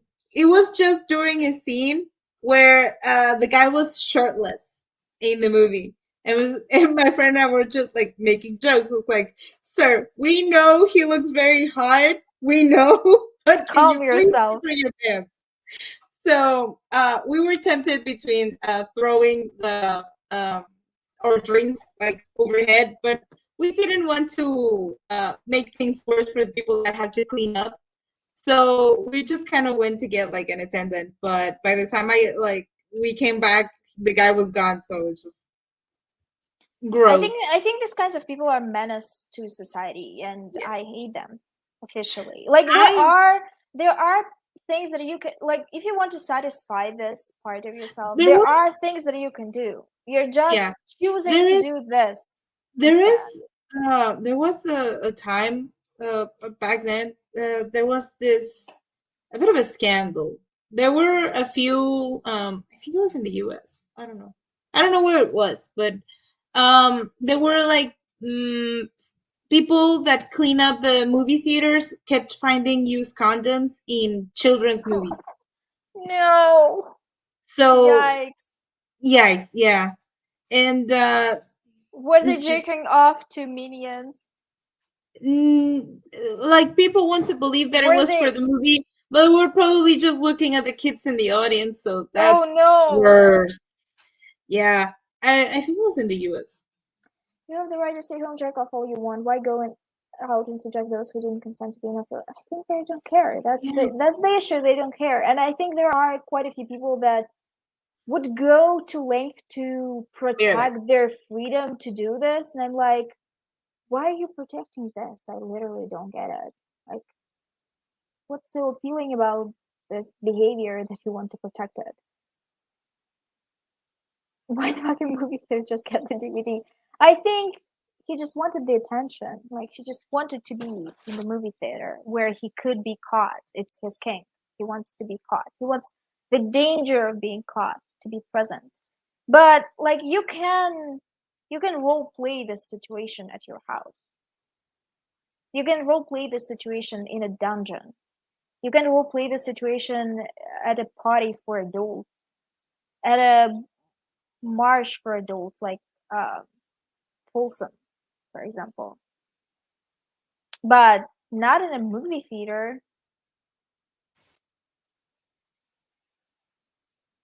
Anyway, I don't think the kink community claims these people. I hope they don't. So moving on. Yeah. What are we talking about? So she actually manages to record a message that is not "I want to kill you, Eve." And first, she sends a cake to Eve because it's her birthday, and I think it is in this episode, right? I Or can't no? remember. Um, Basically, at some point, Eve comes home and she immediately notices that something is off. She's like, someone was here. she And it's lays. funny to me Yeah. because she had her door open the whole time Yes. and wasn't scared of anyone, and now she's scared. She lays down on the bed and accidentally like triggers Close the the bear, mechanism. Yeah. and just that second where she hears Villaina's voice, and she's like, what?" Yeah, what And is looks going around and on? just, oh, okay, it's the bear. And she keeps You wanted listening the what audio is it? over and You over. wanted to see me, or you want me to be here? Something like that. Admitted Eve. And it, you wish I was there or something. You wish I was there. Yeah, yeah, yeah. And Honestly, such a it's a romantic gift. It's very romantic, I think. yeah, I can imagine. she has no business being this hot. And That's this that's not romantic good. and this and this romantic and swoony and suave. But she is. And actually it's the only outfit that I like from the two episodes from Going Yeah. On. Oh, the one that she had The for suit. the perfume. She was wearing a white blouse and yellow pants. That wasn't so bad. But the suit for the boss, sweet Jesus, that was the best. It was hot. Later on, she doesn't really have any other good Yeah, outfit. there is a dress that I think is pretty expensive actually. I think I googled it. The white dress with boob thing is with like That with dress would with be a jewelry very, yeah, that dress would be a very fun joke for people after they. I would wear that after getting transition. top surgery because, well, that's where the scars are after Yeah, yeah, yeah, top surgery. So it yeah. would be a fun joke to me. I don't know, to have jewelry over the scars. Fancy. I like it. Yes, but also like I hate the design. I think it was a trend at some point It because there were doesn't. shorts like this with like boob contour or something, and I'm like, It's I just, don't I get it. think the problem with the dress is that it doesn't fit her very well. Like, so far, most of her clothes fit her very well. That dress looked a little too loose, so it was very kind of shapeless. I just don't like the wardrobe person this season. No, Maybe they didn't change. Maybe the taste changed, and I in do not I approve of know it. it's remember that they changed from one like channel to another, so maybe Maybe, they yeah, couldn't. the team is They different. changed the person that was in charge of like the wardrobe, because there Maybe. is no reason for like pretty much every outfit in this season to be terrible. And Yeah, there are a few exceptions, but only a yeah, few. but Um, before every outfit was great, so they did really change, and it's not good. Um, after that, there's the After so that, Eve moves to the newspaper office and she sleeps in the office basically. The funniest scene is when her dirty underwear sticks to her leg oh my god, I got hiccups. Oh yeah, just like and she's Villanelle. like, and the guy that is working there is like, ew, you have underwear in your leg. And she's like, throwing it into his trash bin. And he's like, don't throw it into my trash bin. Sir, Also, it's they're just that pennies. that Stop it. those panties, they're not hot.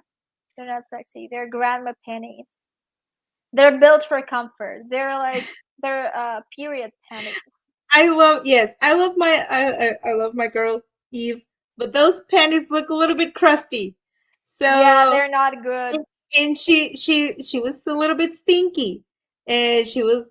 I love the contrast of them showing Villanelle very in the very fancy outfit with her like very nice hair Hmm. and everything, and then showing Eve looking like a raccoon straight out of the trash can. Love it. They're trying to investigate what Kenny was investigating. Basically, they're trying to Yeah, look into what he was doing, and they're trying to build what it's called, the Rubik's cube. yeah, And they succeed, and it says Panda on it, yeah. which is a code name for some The account. guy and the account. Yeah, the account. Yeah, they find that I think the money was missing from the account, or the account was moved. Something. I was really We're not we're paying so attention. we're so we're so good at this. Anyway, it's Yes. just not interesting. So they go into the office of the main dude, and they start talking about it, and uh, they start talking about the previous agents and stuff that were actually that sold like that sold themselves to the 12. Yeah. They remember Frank. They crack a joke about his dick being cut off because you know I am so sorry to them. I mean Uh, that man suffered. He wasn't sufferable, but he did suffer at the end. yeah. They talk about that, and then I think Eve receives a cake. Actually, Yeah. And actually, it would she make throws sense it. here. She Uh, throws it. Yeah, she doesn't trust it. And I'm like, but isn't girl, that what do you the expect? Do you expect a bomb? What do you yeah, expect? those things are for the next episode, from episode 4, that she's sleeping there and the cake and everything. Yeah, For the to end like episode 3, um, after that, the scene of the bus and everything, there's this I think there's the cake thing. I can't remember it. I don't make notes of that. Are you okay, Mel? Are you good? she's good. Okay. Um, she was coughing a little, and there's Carolyn goes to investigate the guy, the accountant, and Villanelle is back on her job of getting in disguise and killing people. So there's a brief Yeah, second where Eve thinks that Villanelle might be after Carolyn. So she warns her just a second before Villanelle shoots, and like I knew she was going to shoot the guy, but the there's just accountant. this brief second where they kind of like scare you because she shoots the guy through Carolyn's Yeah, yeah, window, yeah, yeah. and they kind of just like give you a very brief scare that maybe Carolyn is dead. It was just like, no, she's the best. She's alive, she's fine, and then Villanelle goes to see Constantine. That's where she asks about her being a baby, Yeah, the parents thing. and she wants to find her family. And he asks for something in exchange, I think. Oh, that's later on. That's in the next Yeah, episode. yeah, yeah. She's going to kill a person for him. Um, I will. I just wrote. I like the ending, but I can't remember the ending of the episode. Brilliant. Maybe you didn't like it that much. Maybe. Um. So for episode 4, it starts Listen, with episode 4 pisses me off a little bit because when you get Nico back, and I don't care. I don't care about Nico. my guy Leave. was living his best Let life in let the Poland. man let the man breathe. Yes, He went to just let him Poland. go. He went to Poland to escape this his Mess. marriage and mess and whatever. Like, let the man be. See, I that's I what I have think about him. Exactly. It's just I have very weird, my sleeping schedules are from hell. Yesterday I just laid down on my bed with my baby at like 8 p.m., 7, and I passed the fuck out. I woke up until 3 a.m. and I've been awake since 3 a.m. until now, and That's it's that's being 1 an p.m. now. adult. That's being an adult for you. Uh, it sucks. Um, so Nico is living his best life in Poland, where he Yeah. escaped, And I and think we should have left him there and not touch him. yes, it's just the It's longer like it's beating a dead he's horse, focusing on, honestly. Like huh? it's beating a dead horse. He's Yes, literally dead. Don't touch him. Like let him go. Let him breathe. Let the man breathe. the moment Um, they started the episode with him being so cheerful and everything, I knew something bad was going to something's happen. gonna fuck his life up. Oh Um, god. Oh, yeah, so that's the we moved then to like he's very happy in Poland and whatnot, and then we moved to Eve sleeping in the couch of the yeah, of yeah, yeah. the Office of the office. bitter pill office. Yes, and Hmm. she's hiding the sleeping bag behind the Yeah, couch, yeah, going to the bathroom to like hmm, brush her teeth and everything. And yeah. it's just so I she's mean, just like she's also not telling anyone she's that very stinky. I about love what her. happened, which is interesting. Yes. She's like, if I'm not going to tell anyone about this, maybe it will disappear, which Haven't is you seen an interesting thought the process. videos in Instagram that there's this audio?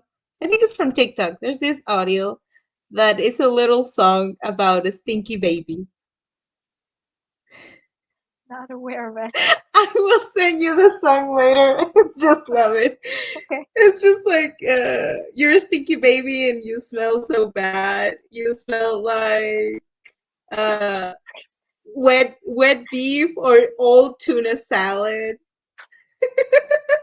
But it's in a song. It's just great. People use it for their pets. It's just like, okay, This they're is my stinky baby, but I just keep it's thinking weird. of you, my This is a weird thing that is going to be stinky baby. co-opted by someone, and we're not going to be happy about this. I just love it. There's she's looking at the bruises that she has left on her face from her encounter, and Hmm. I think she and I share that little bit of a toxic trait that we love bruises. I loved the black eye that I had when I smacked my head against the wall. I think it was a wall, and she's just looking at the remains of the black eye that she has, and she's loving it, and she's missing uh 𝕊𝕆𝕂. That's weird. You should look into it. You should talk to someone about this. Probably. And Maybe even to yourself in the mirror. yeah, some self-reflection to do. Yeah, some Um regression needs to be done. I hate bruises.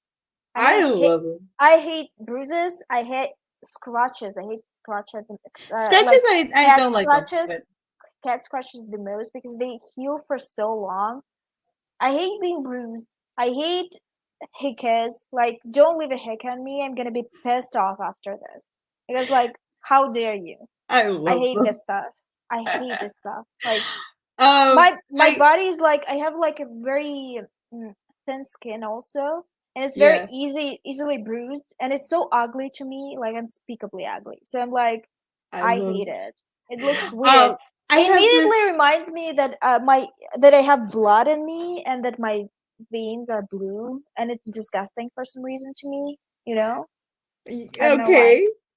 Um your blood is your friend. Don't be mad about it. I Love your mm, blood. that's Um that's weird. I know.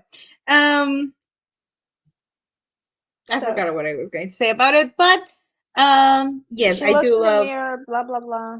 yeah, yeah. And what else? I think that's when she gets the cake and throws it. She thinks, yeah, she thinks the cake is maybe has something, a bomb or something. She takes it upstairs to the roof and throws it. Mm-hmm. That's where the guy, the boss of the 𝕊𝕆𝕀𝔸𝕃, Mm-hmm. invites her to. I really don't remember that man's name. She's Who no, cares? that inconsequential. Um, he invites her to stay over at his house. Again, I thought that maybe they were going to go to like Yeah, to uh Pound Town. I thought they're going to sleep yeah, together at together. least. And you, there's a fuck. Oh, Eve is trying to contact her husband, Nico. She's trying to text him and she's waiting for him to answer. And she is getting some replies back, but the second the replies were so nice, I knew it wasn't Nico. Um, then Nico would be like, "Shut fuck the off. fuck up, you trick ass bitch! Don't talk to me." So, I think he's so angry at this point. He's like not pleased with her, and that's the soft version of it. um, uh, let me remember the order of this.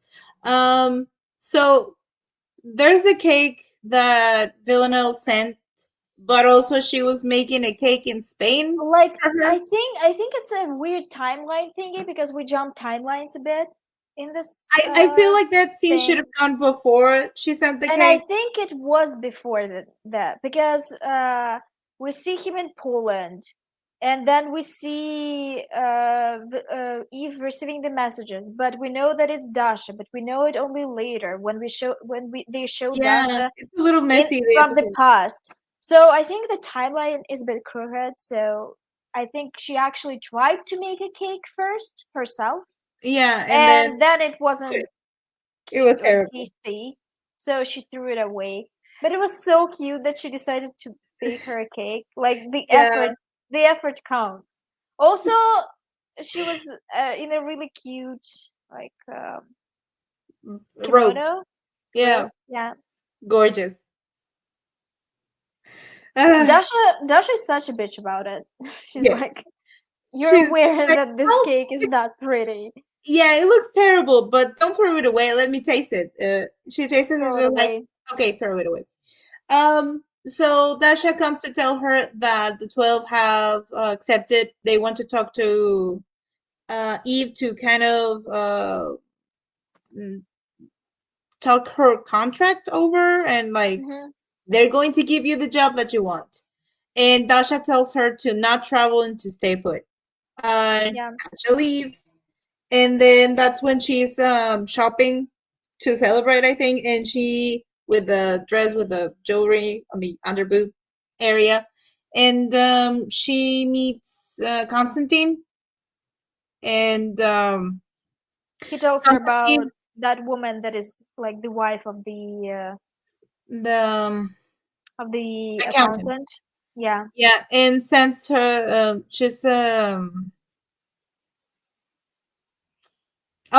ask she's like I will find your family for you, but I need you to do something for me. So she yeah, goes and to kill this to woman. kill this lady. And that lady, for some reason, reminded me of remember the woman that was in the prison with her, with Villanelle in season two? She's Hmm. like, they even say the same phrase. It's just like, oh, you can be free now. It's just like, I don't want to be free. That She's phrase so was the same. weird. This Yeah, woman, she's so weird. And like, and the I, murder was so weird. I'm like, what is happening? But oh, like, I, it's weirdly hilarious. You know what I mean? Like, it's so absurd. But also, I think they were trying to go for realism. Like, they're like murdering people is weird. You know, like sometimes they do unexpected stuff, and you yeah, have to lean into that. I guess I don't know. So she murders this woman for Constantine, yeah. which means he's going to give her information I about really her like that family. garden and It's that really woman's pretty. house. Very Yeah. pretty. It looked like very lived in. Like Mhm. the house, the bed that they showed actually looks like a house. Very very nice. Mhm. Um, In the meantime, Eve continues to speak to Nico, who's actually not Nico. We know it. We know that it's Dasha yeah. because the text messages are weird. But I don't know why she's like. Also, why do you care so much what Nico does? Do you still think you could be together after what happened? I don't She's understand clinging to his. him as if he's going to save her, and it's so funny to me because that guy can't really even save himself. It's just that I don't get why she's trying so hard to get him back when she didn't really care about him to begin with. I think it's a safety issue. It's like, oh my god, I need to get back. Like, she wants to get back to what she had, Yeah, like every time she takes like one step experiences. forward, she Yeah. immediately gets scared and runs back to safety. And Mhm. safety being, I don't know, Nico probably. Mhm. And because it's like the safety of what you know, and instead of like jumping into the unknown and whatnot. Mhm. And just like, ma'am, please let this man go. Every time you're around, he just bad shit happens. And For again, for his own good, because oh my god, he suffered, yes. and he suffered And enough. eh, damn, just he was trying to live delivering bread and being happy in his small Yeah. town, and he was looking at the pretty waitress, and he was trying to carry on with his life, but no. And Yeah. that whole thing about Dasha being there is because Dasha gets a visit from somebody Helen. in the 12. Helen. Miss Helen. Miss New Villain. Oh, I didn't remember her name. Um, Yeah. She's the weird lady. She's like the weird lady with a suspicious dynamic. She's yes, like yes. she's to me she's like this. I don't know. I think they're playing on the stereotype of French women that they're like mysterious and stuff and sophisticated and mysterious, the common trope. But there But is also she's something. like there's some mommy issue there. Like she Yes, gives me like I really want to be your mom in a sexual way. And exactly. I don't know what to do with that, to be honest. Yeah, it's a little bit confusing. Especially in the later episodes. In this Yeah. episode she's like assertive, but she's Uh, assertive in a way that I'm is pretty not sure aggressive. even Villain was a little bit confused by this vibe. Yeah, she was like, "Do you want to fuck me? Do you want me to work for you? What is going Both. on? I don't know. I also don't know, honestly." And I think she also has a husband because she mentions him later. If she does, When I think she has a husband and also kids or something like that. So like I don't know what's going on. Are her kids actually there's her kids or are they maybe grown women? there's this thing. Again, I'm not like I'm not quite sure like to say anything because of course it's a character that he played. There's this show that I watched. I was having a little bit of trouble with the connection. You can hear me, right? Yeah. Okay, so there's this TV show that I watched called Devil Judge, and there in it there is this actor. He's in his 40s, late Mhm. 30s, 40s. I'm pretty sure 40s. He has this way of behaving around men. So, I'm not entirely sure that was necessary for the character, sir. But okay, I see it. I'm saying something. I am pretty sure that was not necessary to get that close for the scene or to be that touchy. I'm getting some very, very, very strong vibes. And I was Okay. talking to this with my friend. It's just like he's kind of slutty. I love him. I'm getting some very, very strong slutty vibes from this man. I love him. And she's like, "Did you know that he is married and has kids?"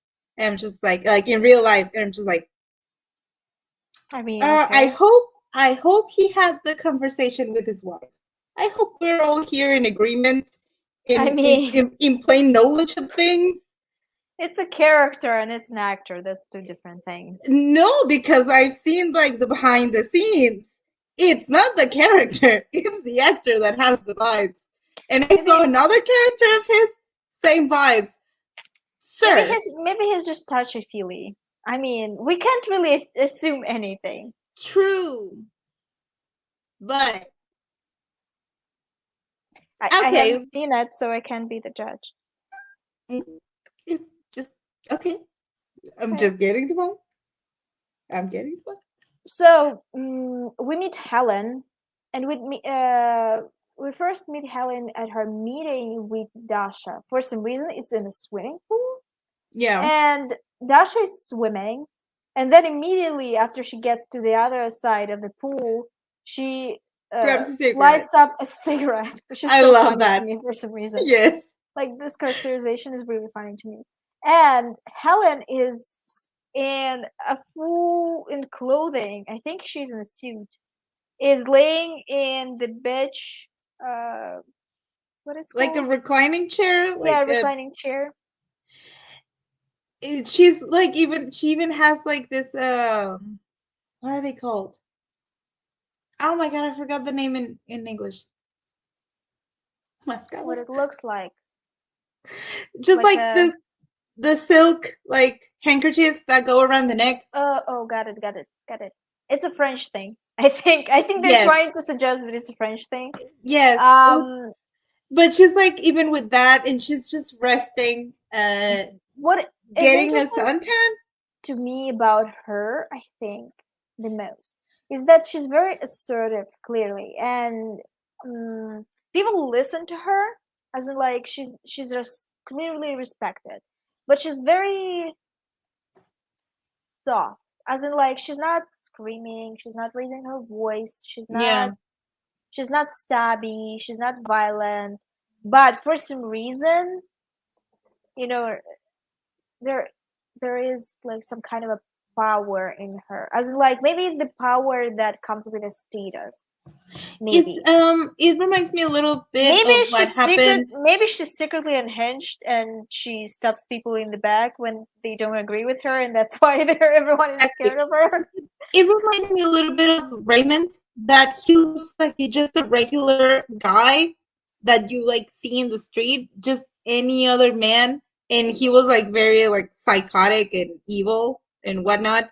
So she gives me those same vibes. Like she looks very normal, but there is something about her that is just like strong. She's like the like I think she's the epitome of girl boss, Yes, gaslight gatekeep, because yeah, she's exactly. like Yes, she's like I mean, if we're drawing parallels, she's like, I'm the tool of capitalism and I love it. She's like, I'm very efficient, I'm a good manager. She's kind yeah, of like, this women that are not interested in uplifting other women in the working spaces, like in the yeah, office. She's like, you know what I mean? You know yeah. what I mean? Yes, I know exactly the vibe you're talking about. Like, The I was good. Oh, did you see the movie I Care a Lot? I want to watch it. I You still should. am It's exactly those vibes for the protagonist. It's Rosamund Pike yes, character. it's just like girl boss, gaslight. I just Yeah. know it doesn't end well, and I'm not sure I'm ready for to get disappointed. I think No, they're murdered at the end. it's just that some people were not happy with her character because she was not a good person. I mean, I'm But okay with that. like exactly. So like I watched the movie and it's good. I And support the women's rights and the women's wrongs. exactly. So many people were like, that's not good representation. Excuse me, I do need queer villains Who the and fuck people that are actually cares? evil. Who the fuck cares? So I I'm I highly sick. recommend that. You should. Honestly, I'm sick of good representation. Don't give me good representation. I don't need it. I'm not a Yeah. teenager. That is why I gravitate towards this type of shows or movies where there's this queer serial killer in love with another person. It's just that unhinged, creepy, kind of toxic romance thing going on. I I mean, like it's not the only thing that is fun about messy queer representation. I just don't like. Honestly, I think I'm past the idea of representation in general. You know what I mean? yeah, Like, I understand that it's a part of culture, like it's a part of conversation, etc., and it's going to continue. But I personally don't care about this anymore. Like, yeah, I'm really I love a rom-com. I love a wholesome queer person. I love a stabby queer person. I love a cowboy in space queer person. I love a scheming thief queer person. Whatever. Like, mm, to me, that is no longer a thing I judge media for. As in, like, it's not the first. Earlier, when I was like, I don't know, maybe 20, I was like, very, I don't know, it was very important for me that a lesbian character, for example, was like the first criteria that I had for media is to see a queer person being represented in a palatable way, as in like in them being good people. And now, like, I don't know, good people are actually boring. yes. I mean, sometimes they're not. It depends on the mood. Sometimes I want to read a romantic Depends. Yeah. comedy, and sometimes I just want to read about someone, like a person that is not good. Like, because Especially, I don't think people are really that good in yes, general. Like, exactly. I don't think I'm that good of a person. Like, I'm okay. I have good and bad, and that's fine with me. Yes. And also it's just if there is a place to indulge in everything you would not accept in real life, it's fiction. So you can meet a lot of great queer people in your life, but you can meet the horrible, horrible, horrible, horrible ones in fiction. I Through mean, you fiction, can. you can experience a lot of, I've met some in real life too that were horrible. yeah, So yeah, but I'm like, um, really, really, really horrible. So I I think, don't know. I just don't feel like it's a criteria anymore. With the amount of queer stuff that is coming out, I don't feel like it has to be the first. It has to be the criteria you judge the media. Like, we don't judge straight people on how good of a people they are. I There are think mostly plenty, we're not surprised anymore. like all this stupid comedies where the men hate their wives. We don't judge the show. We don't say that the show is bad because there are some jokes that we don't like. You know what I mean? Like, we don't do Yeah, this. just more variety, Like, a little bit I more. I, I want variety, and I want to just be entertained. Like, entertain Yeah, me. I'm watching entertainment. It means I have to be entertained. I don't want boring anymore. There is like a video that I've seen maybe a couple of weeks ago, and it was called "Good Representation is Boring." I think the um, creator, the YouTuber, is a transgender woman, and she was talking about some good trans representation, and she's like, it's really boring actually. Like, the things that we have right now are very boring, like, with some exceptions. And they were talking about certain movies and TV shows that I don't agree with, like Love, Simon and stuff, and I'm like, there has to be different things for different audiences. Like, yes, Love, Simon is not for me, a 29-year-old woman. Love, Simon is for a 14-year-old boy, yes, for a 14-year-old girl. Uh, and I think we as queer people, because we don't get enough, where we're not exposed to enough queer media sometimes, not even that it's not being made, it's not being advertised, I guess.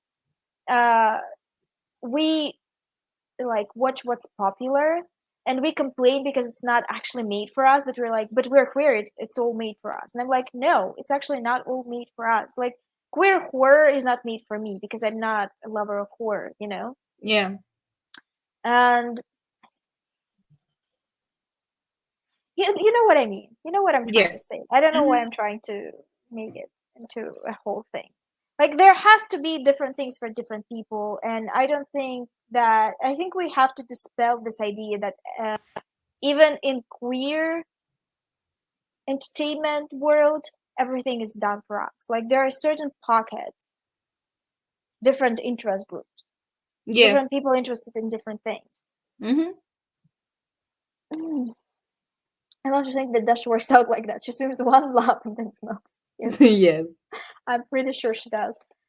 It's like the bisexual sociopath trope. High key love it.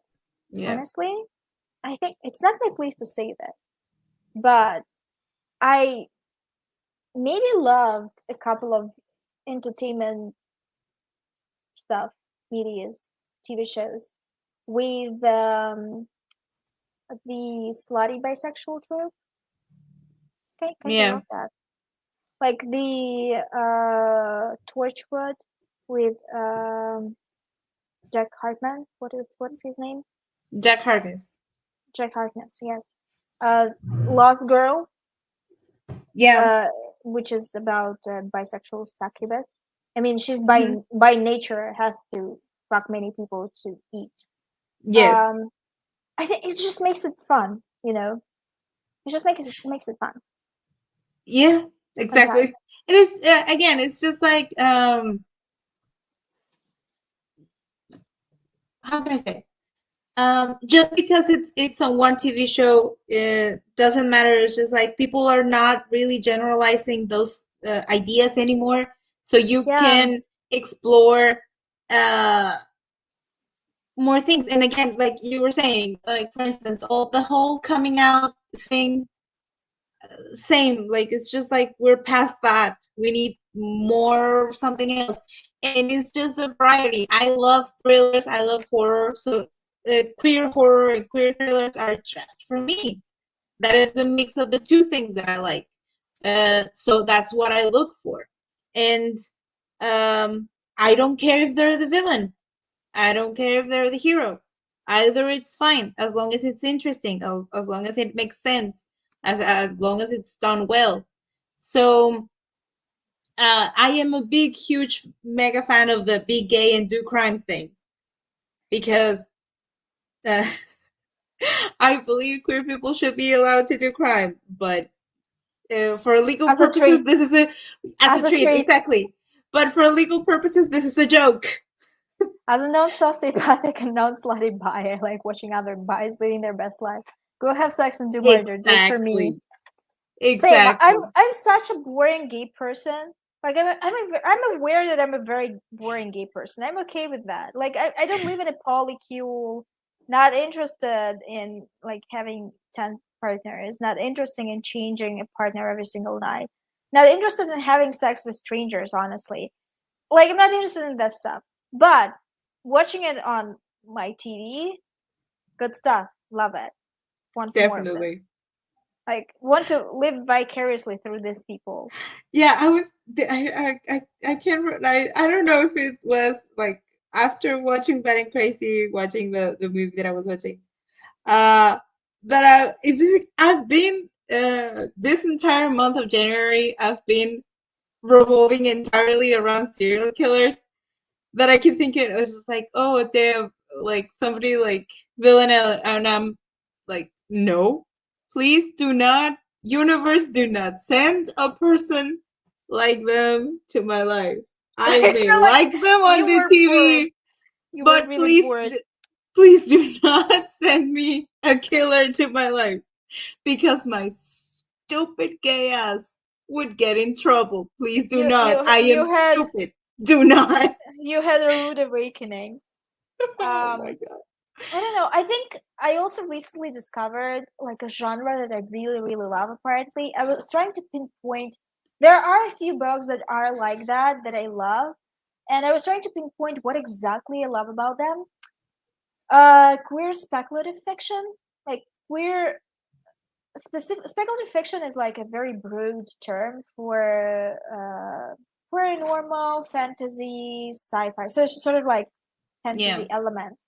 But what is specifically a specific thing that I like is sort of like contemporary setting, queer characters, and like some dark shit in the background. As in like not dark shit as in like I don't know, as in like someone is dying of cancer.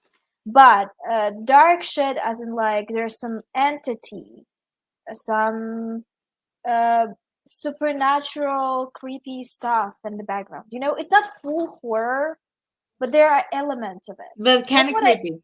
yeah, it's kind of there's kind of a creepy atmosphere. There's maybe like a villain that is not a human.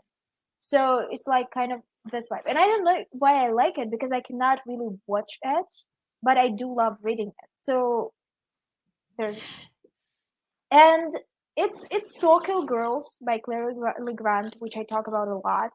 It's that book basically. That's what is happening in the book. Like everything that has to do with deals with devils, cultish stuff, like some paranormal, otherworldly things that you can't really explain that kind of could be real, but like the rational part of you is like, no, it can't be. But you're like, but is it? You know, kind of this Yeah, stuff. yeah, yeah. Like it's not crazy scary, but it's creepy, Unsettling. a little bit unsettling. Yeah.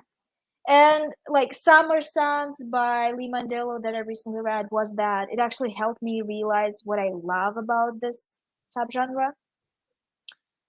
What is else is like that? Like a lot of stuff actually. Like a lot of stuff that I read and like love and rave about is that. So not a horror girl. Like I would not watch this kind of thing on TV because I Yeah. think visuals are more scary to me than like reading something. To me, it's the other way. Reading something scares me more than actually watching it because I feel like my mind knows specifically how to tailor things to scare me than actually seeing it. For instance, if I see a horror movie and I'm looking at the ghost or the monster, I am looking. I'm just like, okay, that's CGI. That is a practical effect. That blood is not the right color. I don't. That's not right. I'm criticizing it as I am watching it, and it doesn't exactly scare me always. Sometimes they do. Like the time that I watched 𝕊𝕆𝕻𝕻 Asylum, it scared the fuck out of me. Loved it. But when I'm actually reading horror, it's like my brain fixes everything to make it more scary for me specifically. And Mm-hmm. like I can watch very gruesome things Mm-hmm. on like TV, but for instance, when I read manga, that's where I get the most fucked up stuff. Mm-hmm. Like, usually all the manga that I read are very fucked up. And for some reason, that is that piece of media that I consume in that fashion. Like, I don't read it, I don't watch it on the movie, I don't watch it on a TV show. It's specifically in comic format for some reason. Mm-hmm. That is where I read the most fucked up stuff. It's not more fucked up than movies that I watch, but almost. That Rory Powers book, the FF1, Wilder Girls. Oh, I'm still yet to read it. Like I have I to read have. it because I love Burn Our Bodies Down. It was also like this. There was a creepy factor in the background, I like need to get to books like that.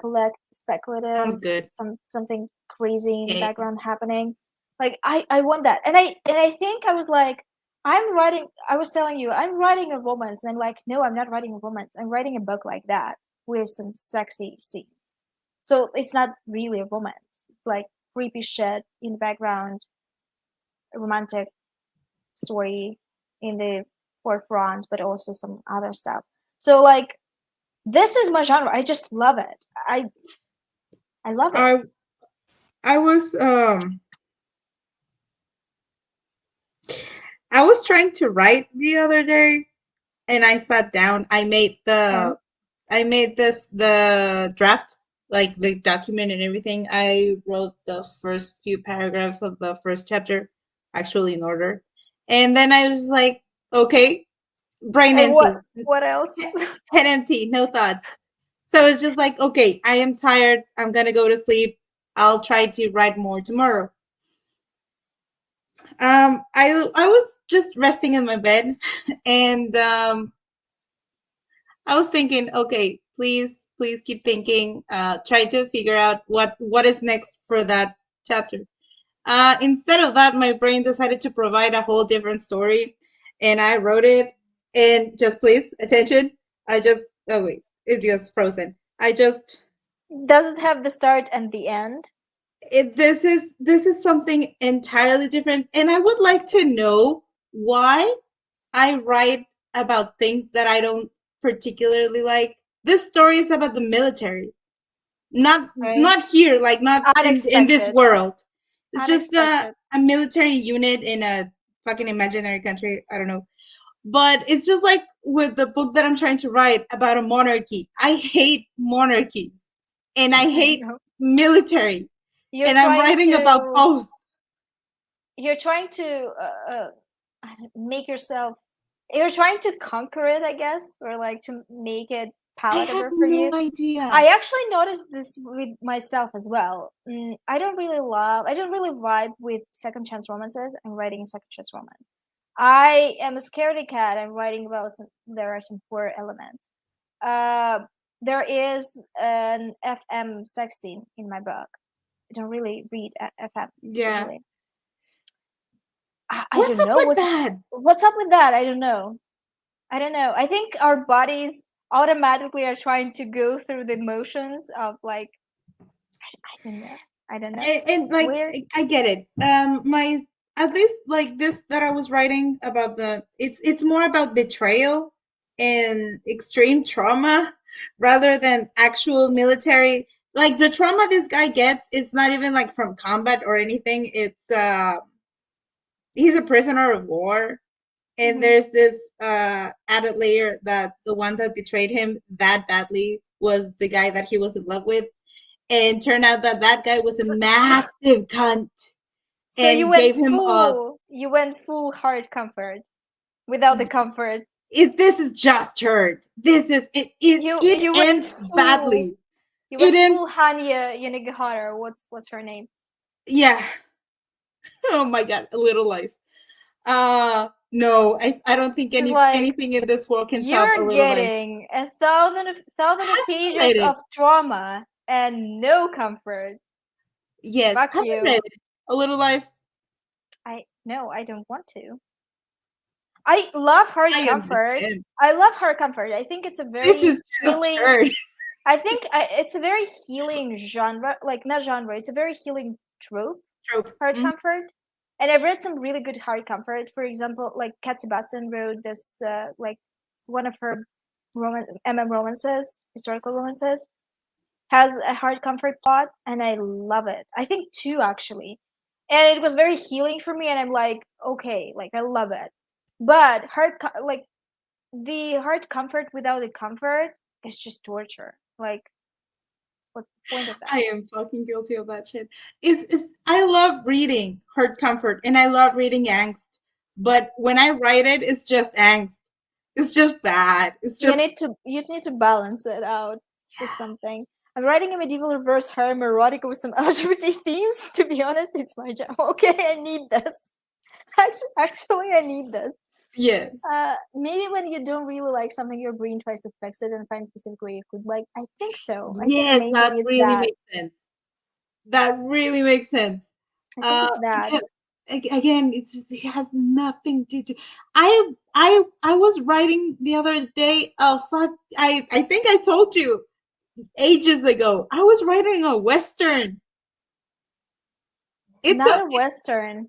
it's not a normal western. It's a supernatural one. It's about a town that was dedicated to like mining for gold, but the mine was pretty much drained. It was empty. So the people in the town make a deal with a demon, to bring back the gold, and part of that deal was to sacrifice a person.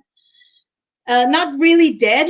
It was just that that person needed Love to leave sacrifices. in misery to be a vessel for the demon.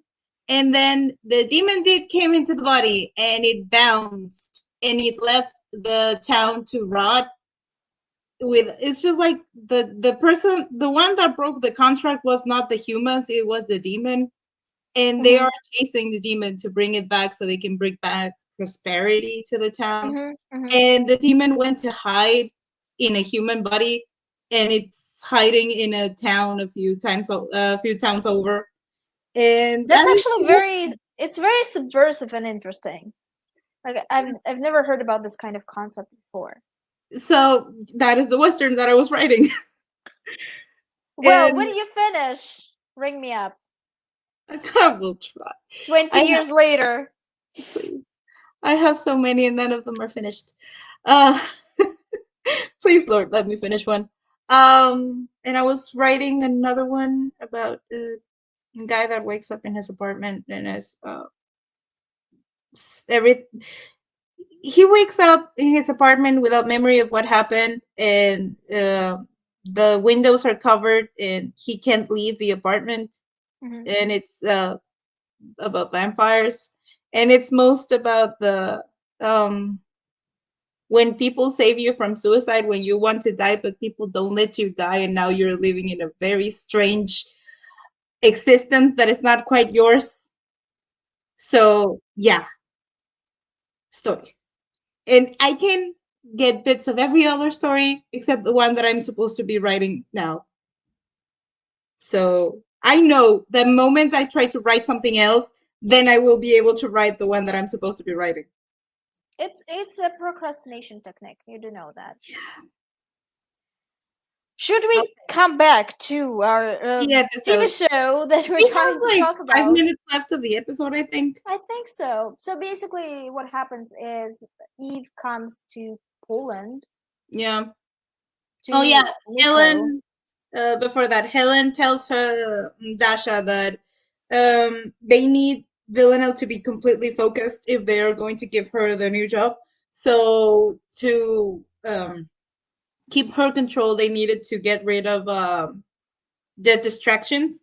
And Dash asks if she needs to kill Eve, but Helen says no. That would probably get us the opposite result. We're not gonna get into more trouble, especially because Eve is somewhat related to the MI6, so can't kill her. So she's like drive a wedge between them, just Yeah, ruin something there. And so Dasha goes to Poland, and there to is a murder. riot. Yeah, and she murders Nico in front of Eve. Yeah. Uh I it wasn't until I saw it Well, I remember that murders. he is not. Murders is a big word. She wounds She him. stabbed him in the neck Yeah. with the thing to lift hay. Um, what is it called? What? The thing to lift the hay. It was something sharp, and she stabbed him in the neck. And she did it so she assumes that uh, Villanelle had something to do with it, Of course. and that's it. That's the I think episode. it's also something that she wants to believe. Yeah. Oh, and the episode ends with Villanelle arriving by train, I think, to a small town in Russia. She's going to meet her family.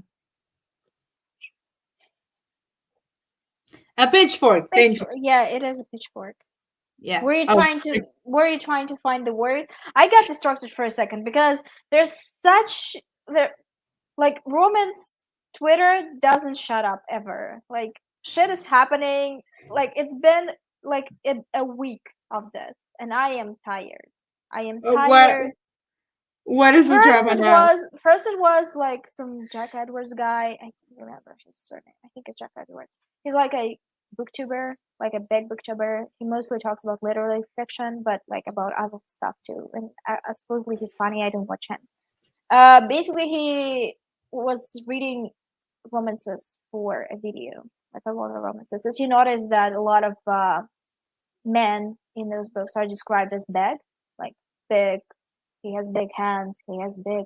He's tall, Yeah. etc., etc. And he was like, made a funny tweet about us, which is fair, honestly. Like, uh, straight cis women writers, romance writers, are obsessed with making men big.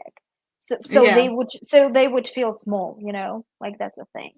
And he pointed it out, which like he pointed out fairly. And they it was like poking a bee nest. It was like poking a bee nest. They attacked him. And I saw this tweet before Yeah. it blew up, and I was like, my guy, you're getting so much crap for this. You're going to get so Yeah. much crap. And like, it wasn't fair. Like, they literally attacked him for no fucking reason. They were like, I don't know, a lot of bullshit takes on romance being a feminist genre and like inherently feminist, and like, not really. Uh, it being a female led for a female genre, which is also a lot of women write in it, but there are some men, there are some transgender people. So like, a lot of bad takes. So the guy just quit Twitter for a bit and like let the whole thing chill. But the takes were bad. It was like, the white women were offended, and they needed to speak to the manager. Uh, they were really Oh, feeling oppressed. They were feeling oppressed over reading romance. Like, I get that it's unpleasant when people don't take you seriously in the real world, and I experienced that. But yeah. at your age, and some of these women's ages are, you know, I you have to like be an adult, and you kind of have to not care what other people think. yeah, exactly. The book that I was reading, the one before this, I posted it on my Instagram. It was just very funny to me, specifically. Uh, that the book that I was reading had a warning at the start. I was just okay. Which Let's is see this. It literally said, "This book might be too disturbing for you. You should probably go read Twilight instead." Bye. I'm going to read Twilight. My guy. And then they proceed to add more warnings saying that the authors are not responsible for any bad relationships, loss of sleep, anxiety attacks, and everything that this book may cause you. Nausea Amazing. and a bunch of dumb shit. This is And I was such an just like, off-putting behavior. please, sweetie, Off-putting behavior. honey, darling, my If you guy. don't want to add trigger warnings, just don't add them. Don't make it No, this. just Don't write this. you just know this is exactly when a man is bragging about their skills or whatnot, and the product is, of course, underwhelming after such an introduction. Okay. And I read it, and yeah, it was underwhelming. It's like, sir, you know that a big, huge chunk of your audience are women, Okay. especially young women that like true crime and thrillers and Yeah. horror. You are really underestimating the shit that they read. Because again, I read that book with all those warnings. Hmm. Sir, I have read comics made for horny women that are far worse than what you wrote. And you're Yeah. telling me to read Twilight instead, sir? Goodbye. Please. And it got started because a man read a book and made a valid comment. Yeah, I guess sometimes it's just like, I think in a romance space, people are like, men are not allowed to have an opinion. I'm like, Yeah, they're not allowed to breathe. it's a public space, and you're writing MF, so there are men in it, and they kind of It's just are allowed to have an opinion about how you describe their bodies and stuff. it was the same like when straight people took the Omega verse from the queer people, No, it was and they it was bad in the gay sphere. It is bad in the straight sphere. It is it is bad. worse in the straight It's fear. the I worst. will argue for that. It's It's worse. really bad. I don't know how we I don't know how we logically got there. I don't know who decided that putting queer relationships into a heteronormative lens is good. Like, why are we doing this? I What don't are know. we doing? And I've seen so many arguments about it, as in like it's trans inclusive, and I'm like, you can just you can just include a trans character without making it in a It's metaverse. I've You can seen just arguments. include a trans character. It's not I hard. I've seen arguments on both sides. There's people that say that it's transphobic. There's people that say that it's trans inclusive. There's people that say it challenges gender norms as we know it, and others said it perpetuates It perpetuates gender norms. uh, gender norms. So What I've seen arguments of all sides. I've read a lot of shit. So I hate it.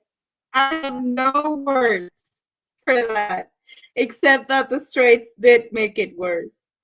So, I my words are I hate it. And I don't even want to explain it. I just hate it. I well, hate it. I do in not want people, to see it. I don't want to perceive it. this, Goodbye. the straights got so pissed whenever a queer person would talk about the Omegaverse and like we did it better or some shit like that. They would get so mad over it. Like you couldn't even breathe in their general direction without them being pissed off that, oh my god, you're just ruining it. We're doing it better. I don't know. For Yeah, me, it's like fake feminism. some people even It's in the when same like category, you know. In the same category, it's fake feminism. Like it's people fake. that It doesn't accomplishes it doesn't accomplish anything. Like you know, it's just kinky. It's just some it's kinky just shit. it's bad. It's bad. I hate And it. I hate it. oh my god, it's just fucking hilarious. I am So delighted this whole it was chaos. the first. It was the first drama for the week. The second drama, I think, started yesterday, maybe. Jack Harben, who's like he's a gay author. He's a author of gay romances. I think mostly like MF romances. I think he has MF romance 1, 2, something. So he's like a romance author, and he was like asked the question.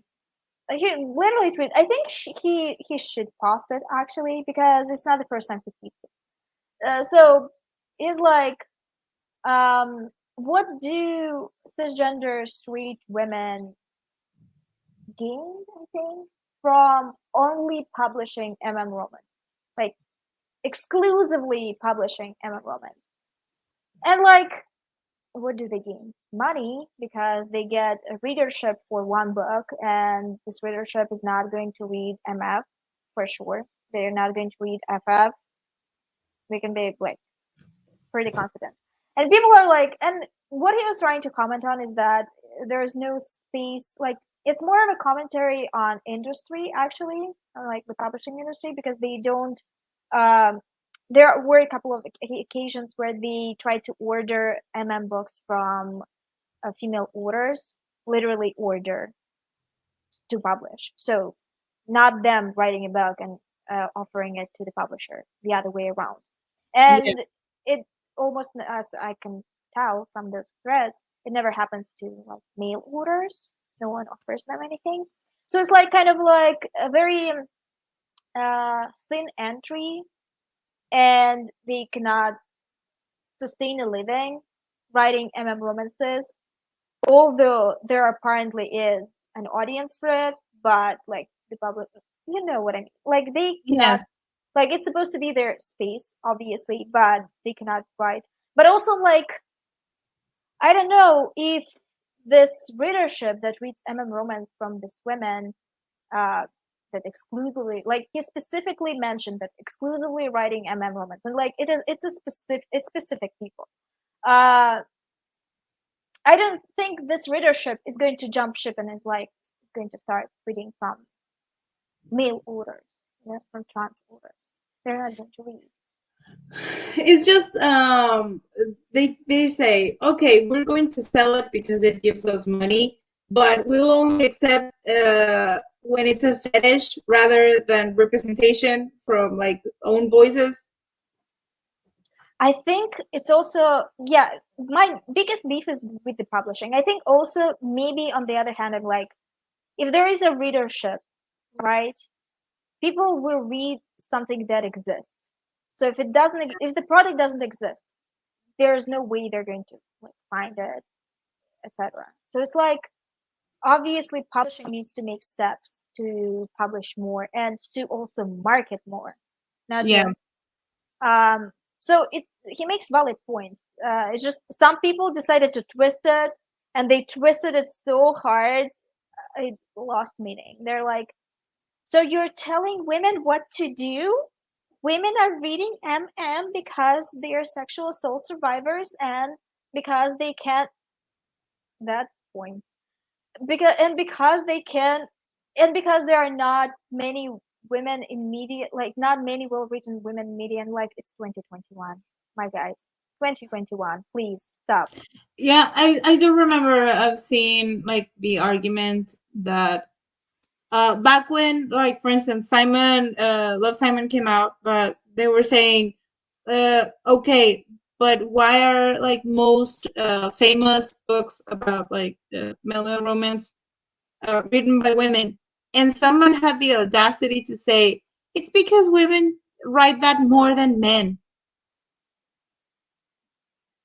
That shit doesn't add up. So it's probably just this issue about the publishers being more comfortable giving the money to straight cishet women People in general, in general, that yes, rather than to queer people that write their specifically own in stories. certain genres, as like romances, Yeah, uh, they're for some reason like very focused on like this idea that romance is a female led, female read genre. I don't yeah, know. It's a complicated issue. My beef mostly is with the publishing, always yeah, with that kind of thing. There are many queer women that are writing Some of their like I don't have a problem with queer women writing a variety of stuff. If they're also only writing I'm kind of like, ma'am, you're trying to make a buck. You're yeah, trying to make it back. Like for example, I don't have a problem with Kat Sebastian writing because she also writes FM. She also writes FF. Like there are certain authors that, a bit of everything. yeah, they're kind of writing a bit of everything, and I have like I don't have issues with that personally. Like that's my personal opinion. Um, because it's kind of like there's a scope of queerness, and you can write about like different things, but when it's only a specific thing, you know that people are writing for the market. Yeah, So they're writing for this specific readership. And like there were many good, like interesting tweets where people were like, we wrote, like, we are co-authors. There's like two authors. We wrote MFM, which is like holy romance between a man, woman, and a man. And we got comments uh like about like the some person wanted them to kill off the female characters so the two male characters could be together. yikes. This is classic early fan fiction drama. Oh my god, Like yeah. it was so prevalent. I just remember because I was in those fandoms and You like just the gave me beginning of flashbacks of them. the war. Oh Yeah, my pure god. flashbacks. It So would like, they would hate every woman that even breathed in the general yeah, direction yeah, of their ship. Damn. And yeah. still the people they still do that. Yeah, so like it's more of a like publishing thing than they people that were really trying to justify their reading tastes came to try to justify their reading tastes. And I'm like, no one asked you. No one is asking why are you reading this. No one is asking you what you're consuming. The guy literally asked, isn't it weird when a person writes one thing that is not their experience and it's the only thing that they write, Yeah. and they are like an officially published writer? You know, Yeah. you can joke without making it political. It's about a megaverse. My Yeah. first comments were about the megaverse. Yeah, we got it. Wait, that's not. We got that it's not about uh this whole other discourse. So like a lot of people pretended to be obtuse. It was like it's because like there's no straight women writing It's just trans guys that like don't know yet that they're trans. And like there are some people that discovered like their gender through writing but it's not all of them. Like we No, just it's know not. that it's not all of them. It's a bad argument because it's not all of them. And the majority, like if you go to Amazon and you click gay romance, the majority, like 80, like even 90%, uh, like are going to be written by not just by women, by straight women, by Yeah. cisgender straight women. So it's really hard, like finding romance that is written by dudes or by transgender people is really hard. Like Yeah. I've been trying, like I have a list of authors that I want to read more from that are transgender people or dudes. Like Aiden Thomas. He wrote Cemetery Boys. I Yeah, was get into that book. He yeah. actually liked one of my tweets. I was so proud Oh, of you're famous. that. You're famous. He asked somebody give me a plot to write about the headless horseman, but in a gay romance, and I was just like, bet. And I wrote like a little piece in. I think Hmm. I have the screenshot because I Hmm. was very proud of that. He liked my idea.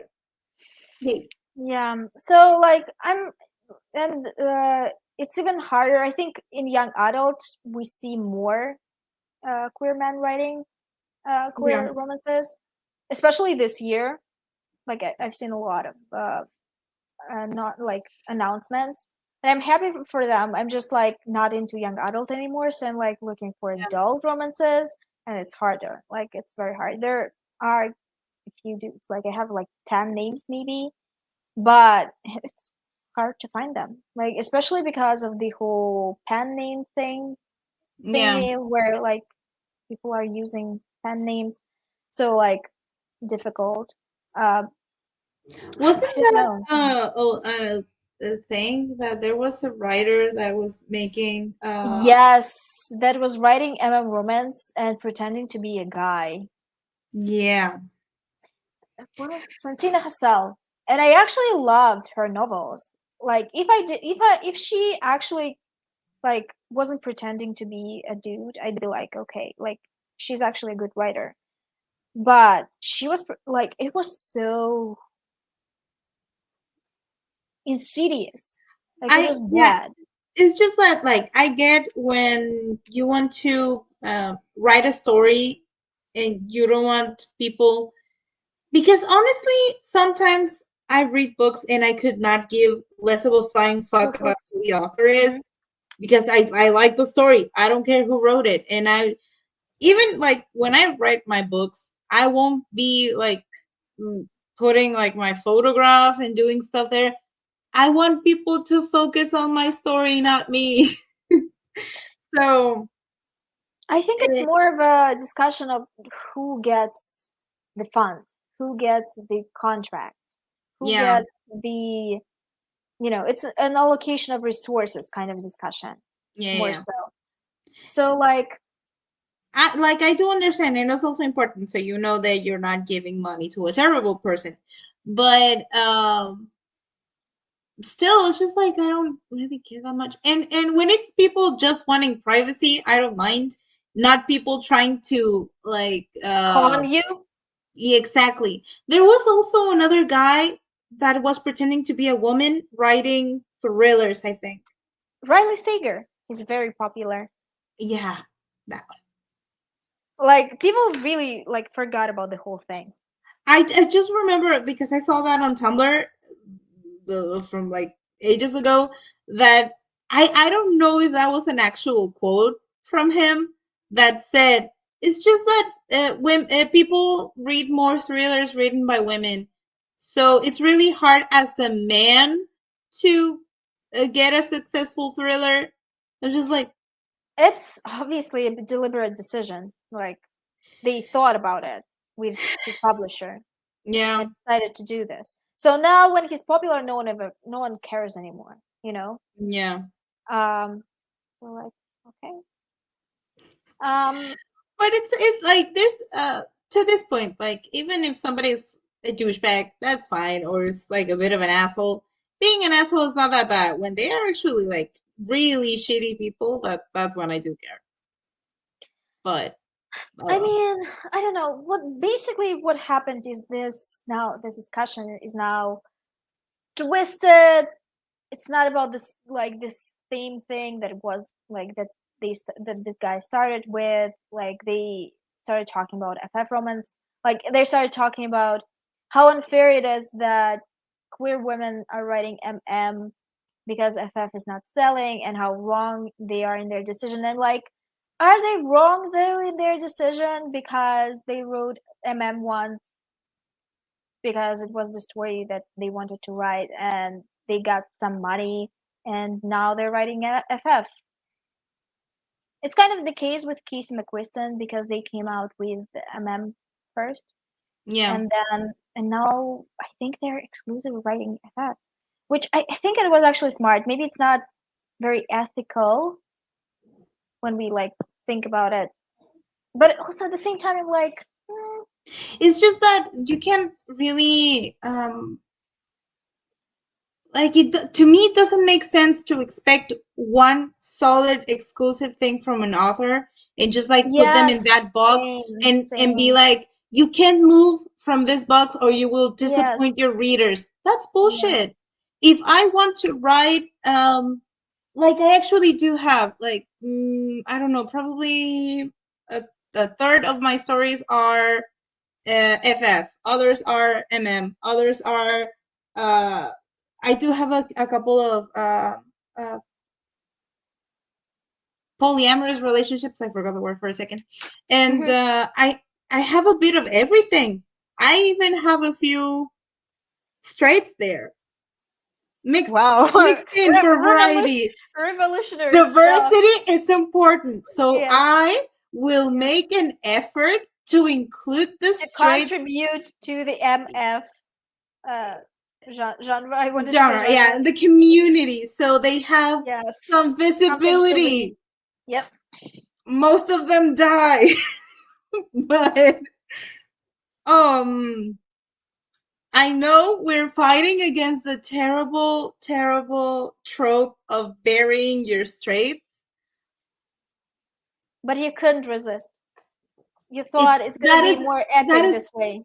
that is just the flow of the story. It's to give them more weight, more to make their story more important, Yeah, to yeah. give it more Thing gravity. is, I think what you're saying is something that a lot of authors want to do, but publishers are actually like your agent, for example, if you have an agent and you publish like officially, not like what's called um what? Traditional publishing? trad publishing, Oh, traditional publishing.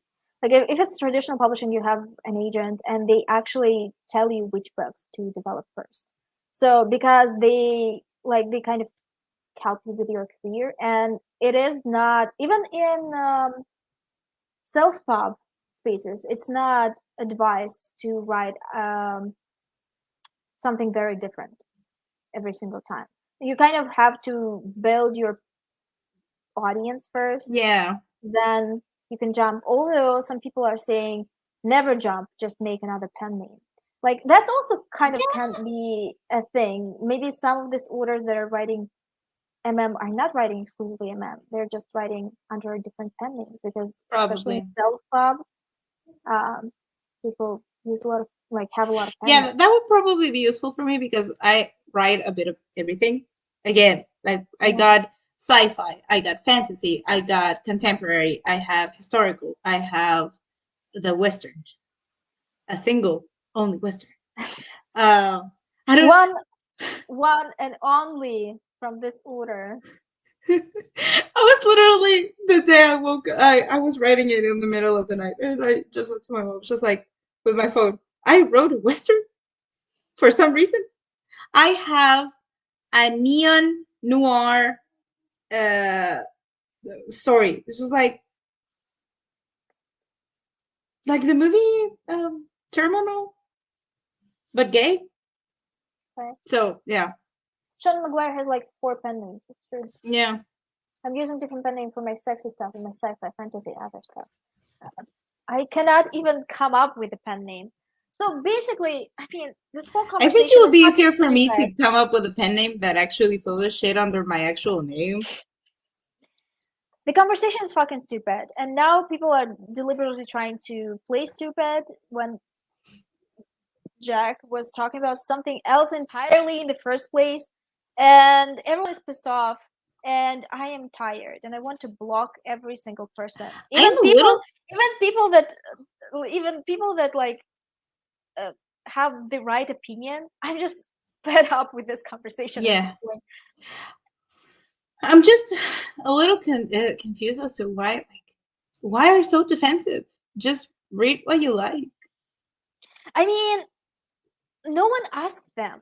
That's the thing. Like no one asked them. The question was specific. It was Yeah. about a specific thing. And they were like, "This is my How? right as a woman to oppress the gays." Oh God. Uh, all the Karens and the Bethanies came out in Yeah, arms to they're yeah, defend their yeah, right. yeah. It's like they could have been quiet. They just could have ignored it, could have been It's so quiet. easy. It's so easy to be quiet. They need to learn. I am very quiet about the fucked up shit that I read because I know there's people that are going to be judging me and flipping their shit. I just don't talk about it. I just Of read course. it and I enjoy it, and that's it. And Especially nobody gives a shit. I don't know, like I think it's just there's a saying in Russian. I don't know how to even translate it. And it's when you have something sharp up your ass, and every single time like something happens, it stabs you a little, and you're like you have to like say something. Yeah. So basically, it's the same thing. It's not even about them. No one like We have something is similar. talking to them. Do you know this plant that has this little spiky balls that stuck into your Yes. skin every time you walk through? Yeah, we have a saying that is that if you have some of those up your butt crack, so that's the similarity. We have Yeah, that yeah, saying yeah. as well. So if you're annoyed by something like it's one of those plants up your butt, just remove them Yeah, away. yeah. Do not. Like I don't know why it concerns them. Like they were so ready to defend themselves. Like no one even attacked them. No one even talked to them. No one even like talked about them. It's not. Some people just wake up in the fucking mood to fight everything and everyone. Yeah, It's to spice up their day, I guess. I think you should have like just add some big publishers, and that's it. Because that was actually the question for them. That was the question for them because they are responsible for acquiring stuff. Um, I don't know. Anyway, that is that is it. That But is in what we're having today. exactly in Yeah. February, I'm gonna try to get into some romance novels. I accept recommendations. Um, Ooh. so Yes, yeah, I need my I'm yeah. happy. they requested that I balance all the gnarly shit that I've been watching with something romantic for February or something nice. Um, I will. Yeah, I'm gonna read those because I've been on a true crime thriller binge watch this entire month, and just murder. There's blood everywhere, murder, I and actually really want to start watching 𝕊𝕼𝔻𝕃 because I've heard a lot of things about it recently, and it is on my streaming platform. Apparently, it's like creepy stuff about hockey girls or something, and I'm like, I don't know if it's gonna be too creepy for me or not. um, And what's her name? I think Melanie Linsky is on it, who's like a queer icon. I think one of the actresses is the one that was in the movie Sound of Violence that I love. That is also queer horror. Uh, might be because I remember seeing something about Jello Jackets with that actress. Melanie I follow Linsky. her on. She's a brunette. She's what's her name? Melanie Savoy something. Linsky, I think. I think her name is Melanie Linsky. I can't be Um, that wrong. yeah, Jacket Yes, she's New Zealander. Yes, yes, yes, yes. cats. She's been in But I'm a Cheerleader, Heavenly Creatures. Oh my god, my phone froze. This is annoying me. Okay. Oh yeah. The one that I was talking about is a girl named Jasmine Savoy Brown. She was in the Sound of Violence. It's her. So she's also Jasmine, what? um Jasmine Savoy Brown. I don't Oh, know if you can see I her. got it. I Yeah, got it immediately. Oh, I don't think I know her. she's great. She just made a music video. Very gay, very nice. Damn. I haven't seen the What's full she thing. I saw saying? a snippet on Instagram. Luggies, The Record Keeper, Camp Harlow, Forgetting Hero, Timber Bell, haven't seen any of this. Oh, she was in The Fosters, but kind of like not a big role. Leftover Stitchers, Grey's Anatomy, Will for the People, Love it. Lego Star Wars All Stars, Final Space, Yellow Jackets. Okay. Spider-Man Miles Morales, she was Finn Mason, Tinkerer, Voice. Okay. I'm going to try to read Iceland Barbarians. I'm sick of not knowing what it is. It's just breeding romance. Breeding alien women. Like they just want to breed the human women. It's just Like gigantic. it's so not new. I just love it when women's orders like become very popular for something, but it's been on archive of my own for ages and ages. Exactly. It's Like just I do have that feeling. But again, I can't really say anything because I don't read that genre. But I just feel that like half, if not more, of the romance genre is just fan fiction with original characters. Like that, it is there's this it's book basically that is that. just going like the I I can't. heard the aliens have very multifunctional penises. Yeah, apparently, yeah. I suspect I've yes. seen videos on those books. People talking about those books that they read it. I It's just mean, thing is, alien romances can be fun, and there's so many that existed before uh, Iceland Barbarians was born.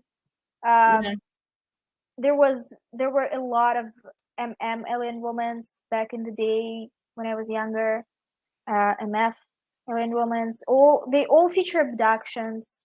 It's just They I found it like hilarious that people moved flea on from markets, werewolves. etc. People moved on from fairies, werewolves, and what was Aliens the now. other one? It's aliens now. And vampires to aliens. They're I like guess that was the the, natural progression. they're like the dick was not big enough. We need one that is literally the size of forearm. Uh, Damn. We need some tentacles too, and it needs to vibrate. I mean, I honestly don't judge. I've read stuff like that, Yeah. original stuff like that. It was not published work. Some of it I was actually read pretty good, I but read fan fiction of Eddie Brock and Venom, so I'm the last person to say anything about tentacles. isn't it self-cessed in a way? Oh, I have a very controversial question because Yes, that has stopped me from writing that bit of story for a yes. long time because I don't know if I need Jesus in my life or not. You Um, probably, I can tell you without you I telling certainly me that you do, need some but Jesus in your okay. life. So let's say um, a human makes a deal with a demon. Yeah, okay. The demon takes the form of the human, Okay. so they look alike. They have sex. Is And it bad or not? Is it the self-cessed or not? wait, but the demon falls in love with the human. Is it self? What is it? What the fuck is it? Would it be all right to write it? I have the question. I mean, you can write whatever. I'm not a Yes, I gatekeeper. know. I don't care. I know it's Um, a free world, are but you I going am to receive? asking Are you going to moral receive? question. Are you going to receive detailed emails about this? Yes. Yes. I would sit back with popcorn to watch the discourse on Tumblr, on Twitter. But still, I want to know. It's just like that Listen, there decade is old meme that it says that would you fuck your clone? there is a puffish werewolf romance on KU. The what? Puffish werewolf romance. So like, Okay, so the form, like the other form of this guy is a puffish, like the one that has, like, the puffs. yeah. It has, Mm-hmm. yes. So if that is on Amazon, you can definitely puff yourself zest. It's another person. It just looks like it. God. I can't defend myself on that one. I just have that question. And it all sparked because of a music video. I So think I think it's complicated. I think it requires like 2 hours of debate. Um, I personally, I know that some people are like autosexual, which means that they are turned on by their own image.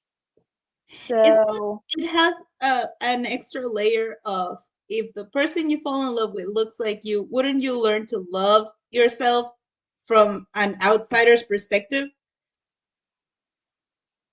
So I was also wondering about that one.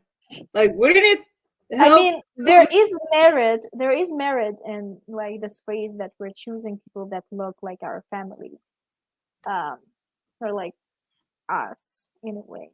That is more uh, visible with same-sex couples. I don't know. I was never attracted to people that look like me, so I don't know. I usually date brunettes. Maybe So it's maybe it's society that is telling me that blondes are stupid. Maybe. I wouldn't date myself. I mean, I would date myself. I love myself, but like, I wouldn't date myself for real if we're being real. So I would push myself off a flight of stairs. Oh no. Mm, not that. Um, I would I push don't. I myself don't. into traffic. I don't know. I think you should write it just for the laughs at least. I mean, Chuck Tinkles is I mean, Chuck Tinkles is on I Amazon. got Shoot you. your I got shot. Yeah, you. he had this romance about a flying ass. So I've seen that. My and guy. the guy and my guy is making money, and I'm like proud of Yes. him. He's like, I'm writing There's, nonsense did and you I'm see the making one? money. Did you see the one about the lesbian ice cream cone? So, but I need it in my life. It's a lesbian ice cream cone that is a librarian. So yeah.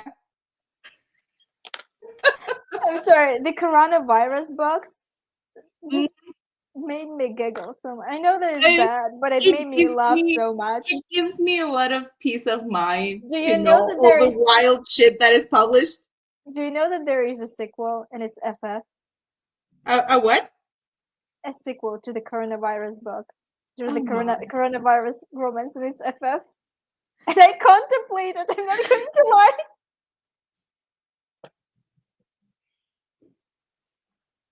At this point,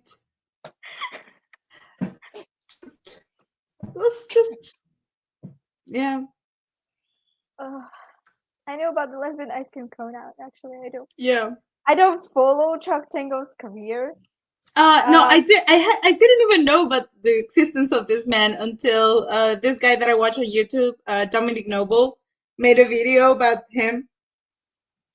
Delightful. Chuck Tingle's Lovely. he just mastered clickbait on Amazon KU. It's And shit posting to the next yeah, level. yeah, I respect him for that. Yeah. Um, I sometimes I'm concerned about regular people finding these live streams and listening to what we say. My a friend of mine was like, I just told her like, oh yeah, I'm doing live streams on the weekends, and she's like, oh sure, can I watch them? And I'm just like, No, no. if you want to, they're a few hours long, and we go on weird places. Um, I will never forget about the Fist of the Lord. Fist of the Lord That is a is fond iconic. memory. I feel like we need merch.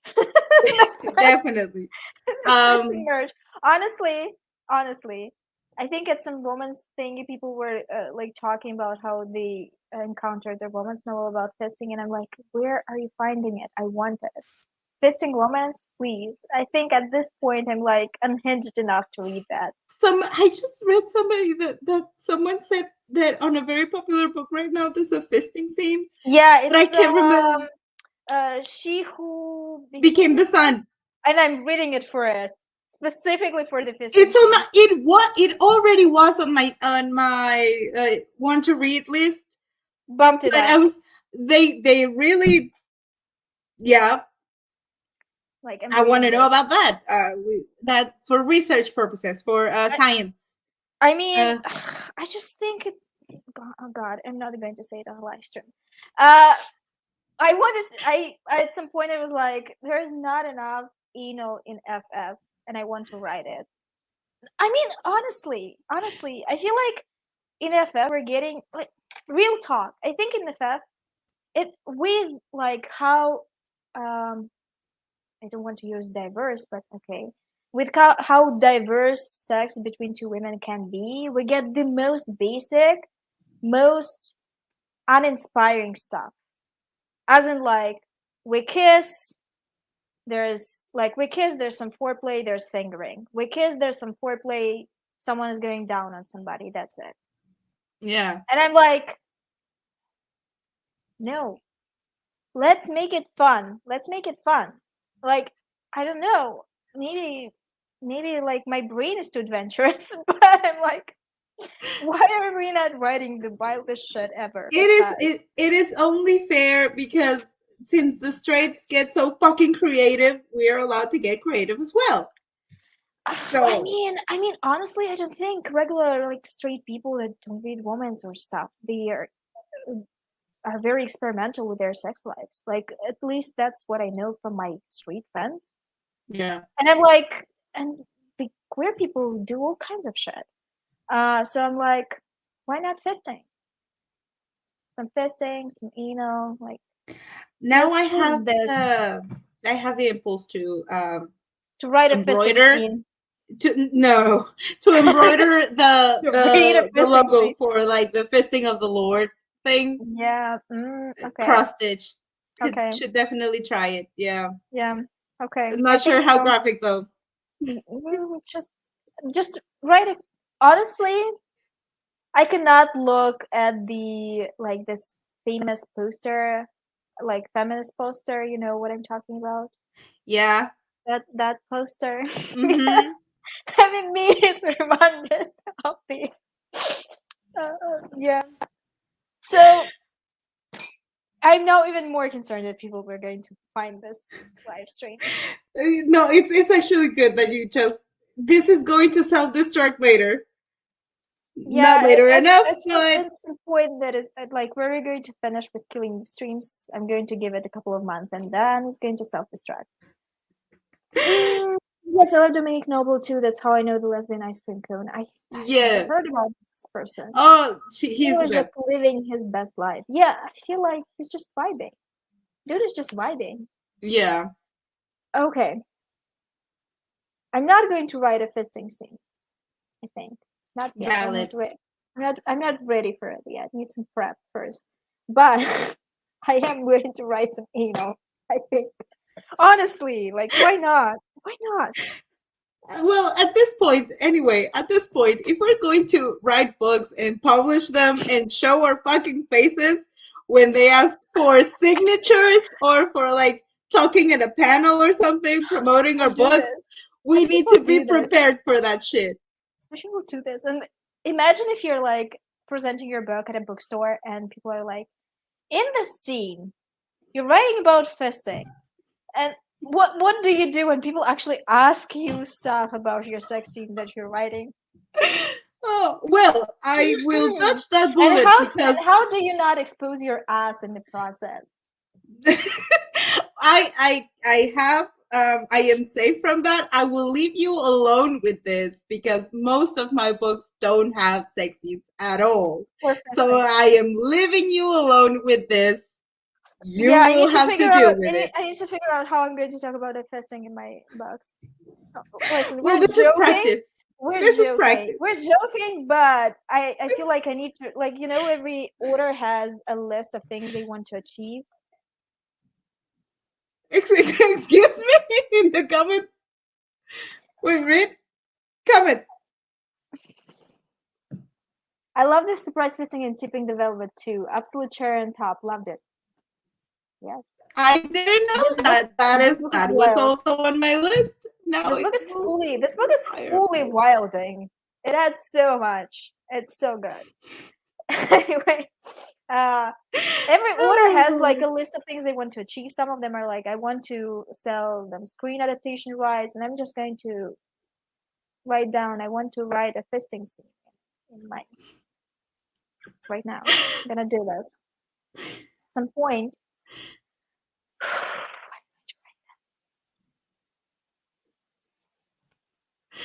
I am Anyway. struggling to even write, let alone. I will leave that goal to you. I wish you the best. I will read it Listen, when it's done. I've seen a documentary actually about fisting. I think one of these sex. No, for real, it wasn't like a shits and giggle thing. It was a serious thing. Like a sex educator on YouTube was doing Yeah. a fisting documentary, and they posted the first episode on YouTube for free. And I watched it because I watched the creator. And there wasn't like an expert on fisting. I don't know an expert on what. I think like they were a sex worker, and they said, you know what? Like, there's not much difference between 4 fingers and 5 fingers. So, like, if you're 4 fingers in, the fifth finger kind of Slides right in. yeah. So it's kind of like I think we're more shocked by the idea than what The it actual actually. thing? Yeah, the actual thing. Like, it's less shocking in reality. I don't know. I didn't try it. I'm going to admit that I didn't try it. But the lady said this, and I believe her. Yeah, it sounds possible, yeah. I It guess, checks out. yeah, it checks out because she's a professional. I'm not. Why are we like this? I don't know. We always end up here. On this cheerful note, In I this think in this profound, deep yeah, note, thought yeah, we can move on. deep literally we can finish. It's been 3 hours again. What? What's going on? Why are you It's just like laughing? on that. Yes, because on that deep note, we can finish. Oh, okay. You're being a child. Uh, When am I not? okay, so good luck with your weekdays. You Um, too. Hopefully, I can fucking sit down and write. yeah, and me too, because I promised myself to do it, and I'm procrastinating it so far. Anyway, thanks to everyone who joined our stream. It was a bit wild, as they usually go. I hope it's gonna be received well. Honestly, I don't care. Um, thanks to everyone for participating. We're going to watch the fifth and sixth episode in the next stream, next weekends. And actually, we're going to watch season 4 soon because it's coming, Yeah. and I'm very excited. Yes. Okay,